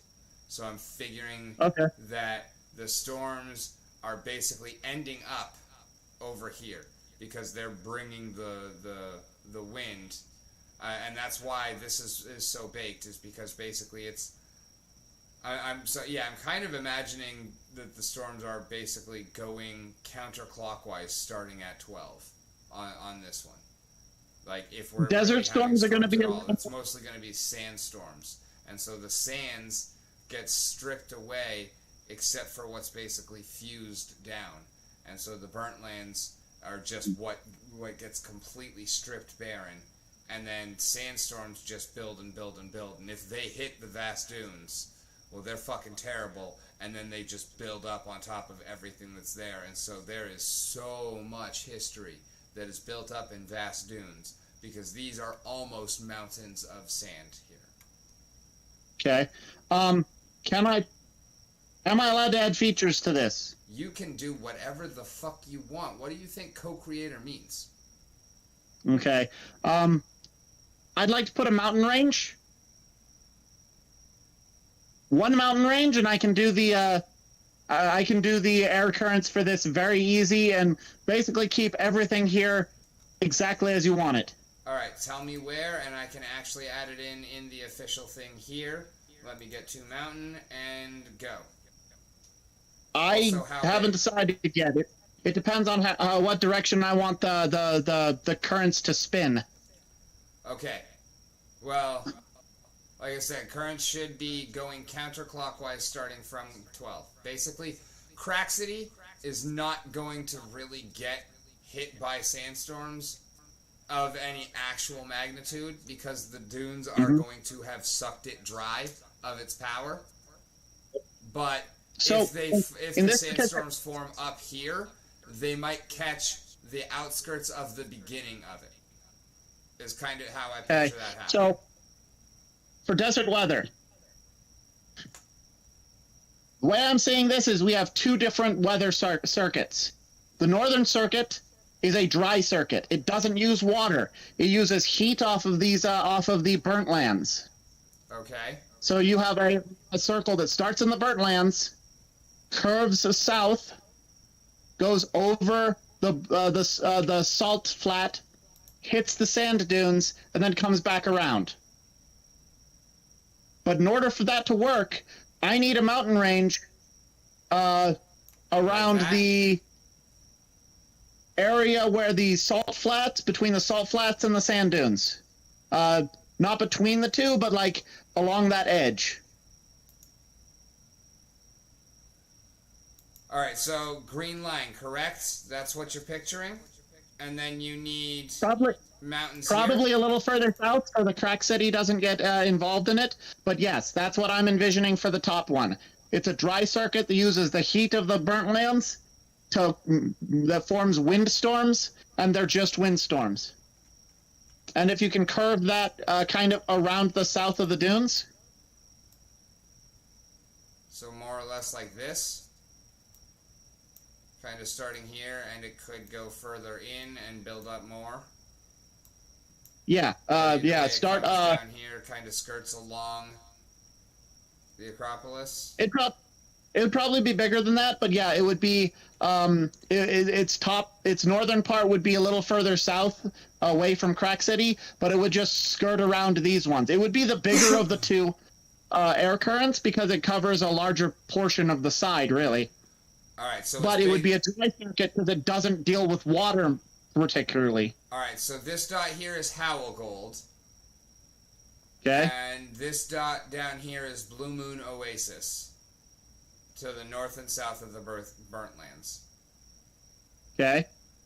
Where is this current typically starting? Give me a begin point. So wait, the south one's on Oasis? Yes. Okay. It can be entirely magical. It does not need to fit in. In fact, it is magical. Okay. So it does that not helps. need to be put in, although if you want it to, it absolutely can. Well, easy way would be to just put a row of like hills or steep cliffs or something to block the wind current from heading south, and then start the wind current in the southern center of the burnt lands, and have it go south towards the center. So something like that. I just placed a bunch of mountains To the north. And honestly, you just need one. Put one, like, big mountain. Air quotes around big, because it wouldn't really be a particularly big mountain. But put one big mountain between the Oasis and the Burnt Lands. We can even call it something the Shield. Okay. I thought you meant We even call it south of something the like the Oasis. Shield. Nah, south of the Oasis would trap the heat, and it would boil. Well, it's a magical oasis, so it doesn't matter. But it would boil away the water, or it would help boil away the water. So we got just one mountain right there, just up. I don't want to say north because that's not north. This is south. No, it is north, but it's not north. It's northeast because it's straight up from the mountain. Or is it north from the oasis? Remembering that north is the top left corner. The mountain has to be between it and the Burnt Lands, so it's in the right spot now. Cat, stop it. Okay, got it. Okay. All right, so now the air current would go south. All right, I'm picking back up on my brush. We're gonna use brown for the air current here. So it's going south from where? From the mountain? Middle. Start at the middle of the Burnt Lands. Okay. Go south, just past the Oasis, and then turn towards the salt. Okay, like so.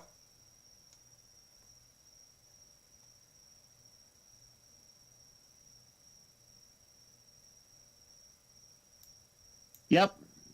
Now keep it going towards the salt. Straight across? Or straight across the salt. And then it curves into the dunes. And then, yep, straight across the salt. That'll curve north into the dunes once it's past the salt. Yeah. And then curve back through the dunes, sort of near the right there. And then it'll go back towards the burnt lands. All right. And now in order to make this work as a isolated cell, I need a little mountain range that stretches from the edge of the salt to the edge of the dunes, right below where that wind cell is. Doesn't have to be a particularly heavy mountain range. Something like that. Yeah. All right. Why is it there? Because if it isn't, the air current. Not what I'm once asking. It hits you this, know that. I'm not asking for the explanation. I'm asking for the lore. Why is it there?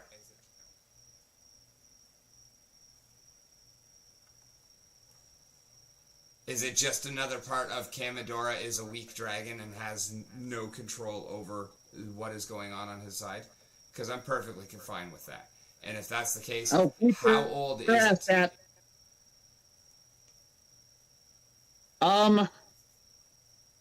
That could be a fairly recent thing, especially with the crack. In plate tectonics, when there's no plate tectonics here, but you've been on the road with me. You remember the upturned rocks in Denahotso? Hotso, yeah. Oh, and honestly, I do want to have Mexican Hat. Those rocks on the left-hand side on the road into Mexican Hat, I want that somewhere. Where does that exist? We need, it doesn't necessarily need to be this side. It can be fucking anywhere, but that exists. And honestly, I want a lot of it. Because that shit is fucking most beautiful. likely.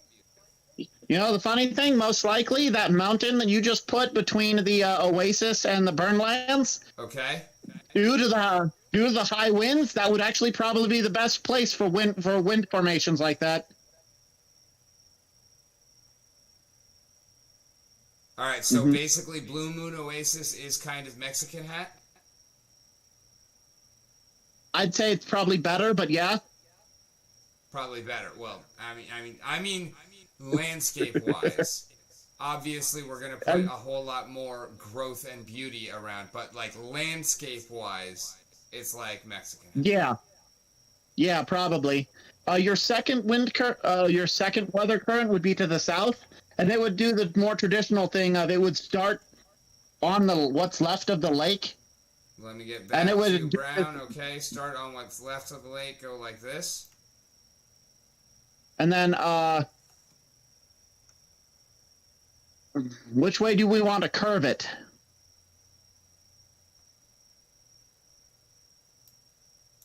I think it's going to have to go like this. I meant the lake further south. Like this area between these. Gotcha. I'm just undoing. Would be a dead zone. So we're basically just looking at this circle. Hold up, I'm still watching you undo. We're probably starting in this little point here, and then coming around either this way or in reverse of what I drew. I have undrawn it and redrawn it a couple of times. The one it looks now has a stick down the middle of it, which I am now erasing. I think the side on the right could move over more to hit this this dot. The green, the one surrounded by green. But Okay, so like yeah, so? that's about the circle I was. That's about the circle I was thinking. It'd be smaller, but it would be a wetter. So it would actually be where the rains are. You wouldn't really see rain up front, up at the top. So basically they go like so. I'm putting arrows on now. Yeah. Is that your vision? Yeah, something like that. I don't know what direction you want it to rotate. Normally I'm they putting the they direction rotate. on now. Is that what you're looking at? Or are you picturing Yeah. reverse of that? No, yeah, that looks fine. Alright, and so actually then we're gonna be kind of extending this all the way along here, right? Put some hills north of the island on the left.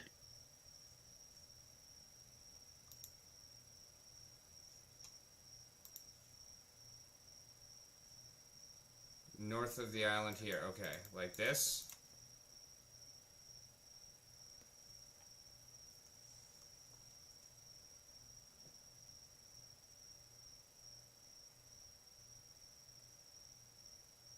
Yeah.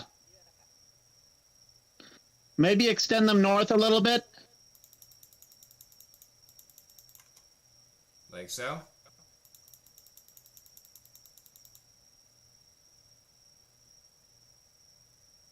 Load up, I'm watching. Yeah. Yeah, that's good. Delete the second group or keep the second group?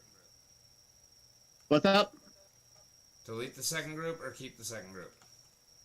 No, that should be fine. The reason why that's there is if the air current isn't actually going to make it all the way to the other side, the side of the mountains, you need something to block that air current and have it make that curve. Okay, fair enough. Now let's As for the real quick. other reason they're there. Sorry, go ahead. As for the other reason they're there, when Crack City happened, the crust right there buckled, and now it's kind of bulged. Yeah, so we can have all of this happen separately or all together, whatever you feel is going to be better. Let's work on atmosphere real quick, if you want. I'm thinking there, at the very least. But we're going to be doing a bunch of moving in from there, right? Like, this area up here is going to be barely breathable. White is basically survivable but difficult. Yeah, much like all the other sides, most of the mountain range would be not really survivable much. No, but the very bottoms. The very bottoms of the mountains you could probably walk up to, but at least on the edges. Anyways, I'm gonna head off. Yeah, you have yourself a great night. Thank you very much. I will see you again next week. And no problem. I look forward I sent to you a picture, by the way. Huh? I sent you a picture, by the way. All right. You asked what my what the thing I got was. Oh, is that in dimly lit table or is that in It was text message. Oh, okay. I put my phone on the charger. Alrighty. But I'm gonna put my cat away. Currently, so far, it's looking fairly good as far as the air currents go. Is that like a fucking quarter operated gumball machine? Yes, it is. That's fucking dope, bro. Where are you gonna? Unfortunately, you need a license to operate them. So get a license, and where are you gonna put that shit? That's another problem. A lot of places I'd like to put it already have them. I'm not particularly early to this. Well, no, but you have something the others don't, and that is a really cool vintage one. And honestly, it doesn't really matter where it is. If there is traffic, it will draw attention. It's not so much about where it is as what you put in it. True. True. Anyways, all right. I'll keep in touch. Have fun. Have yourself a great night. Thank you very much. See you next week. For See ya. those who are watching, thank you so very, very much for joining us. As always, we're going to head on over into Splinterlands TV. Let me go ahead, pull up a new chat. Go to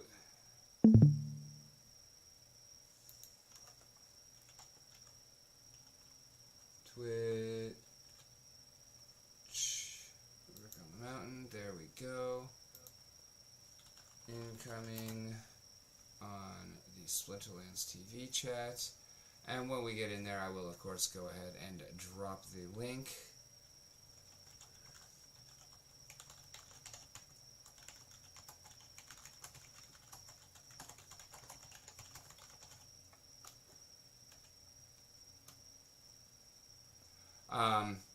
And in the meanwhile, I've been Rick.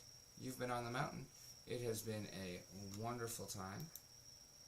It's going to still take a moment, so I'm doing my outro a little bit early because my potato will not load. Potatoes, you know, boil them, mash them, stick them in a stew. /raid Splinterlands TV. There is another S in Splinterlands. And boil them, mash them, stick them in a stew.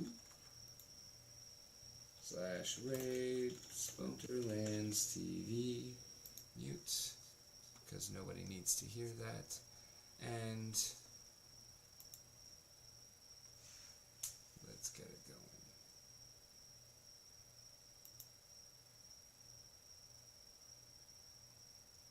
It is sent, I think. Let us go. Wait, oh shit, that's why. Transition. It should not be on that. It should be on the ending screen. I am just a dumbass and forgot to hit the button. So sorry for going infinite on there for a moment. That should have pushed it through. And now let's kill the studio mode. /raid space Splinterlands TV.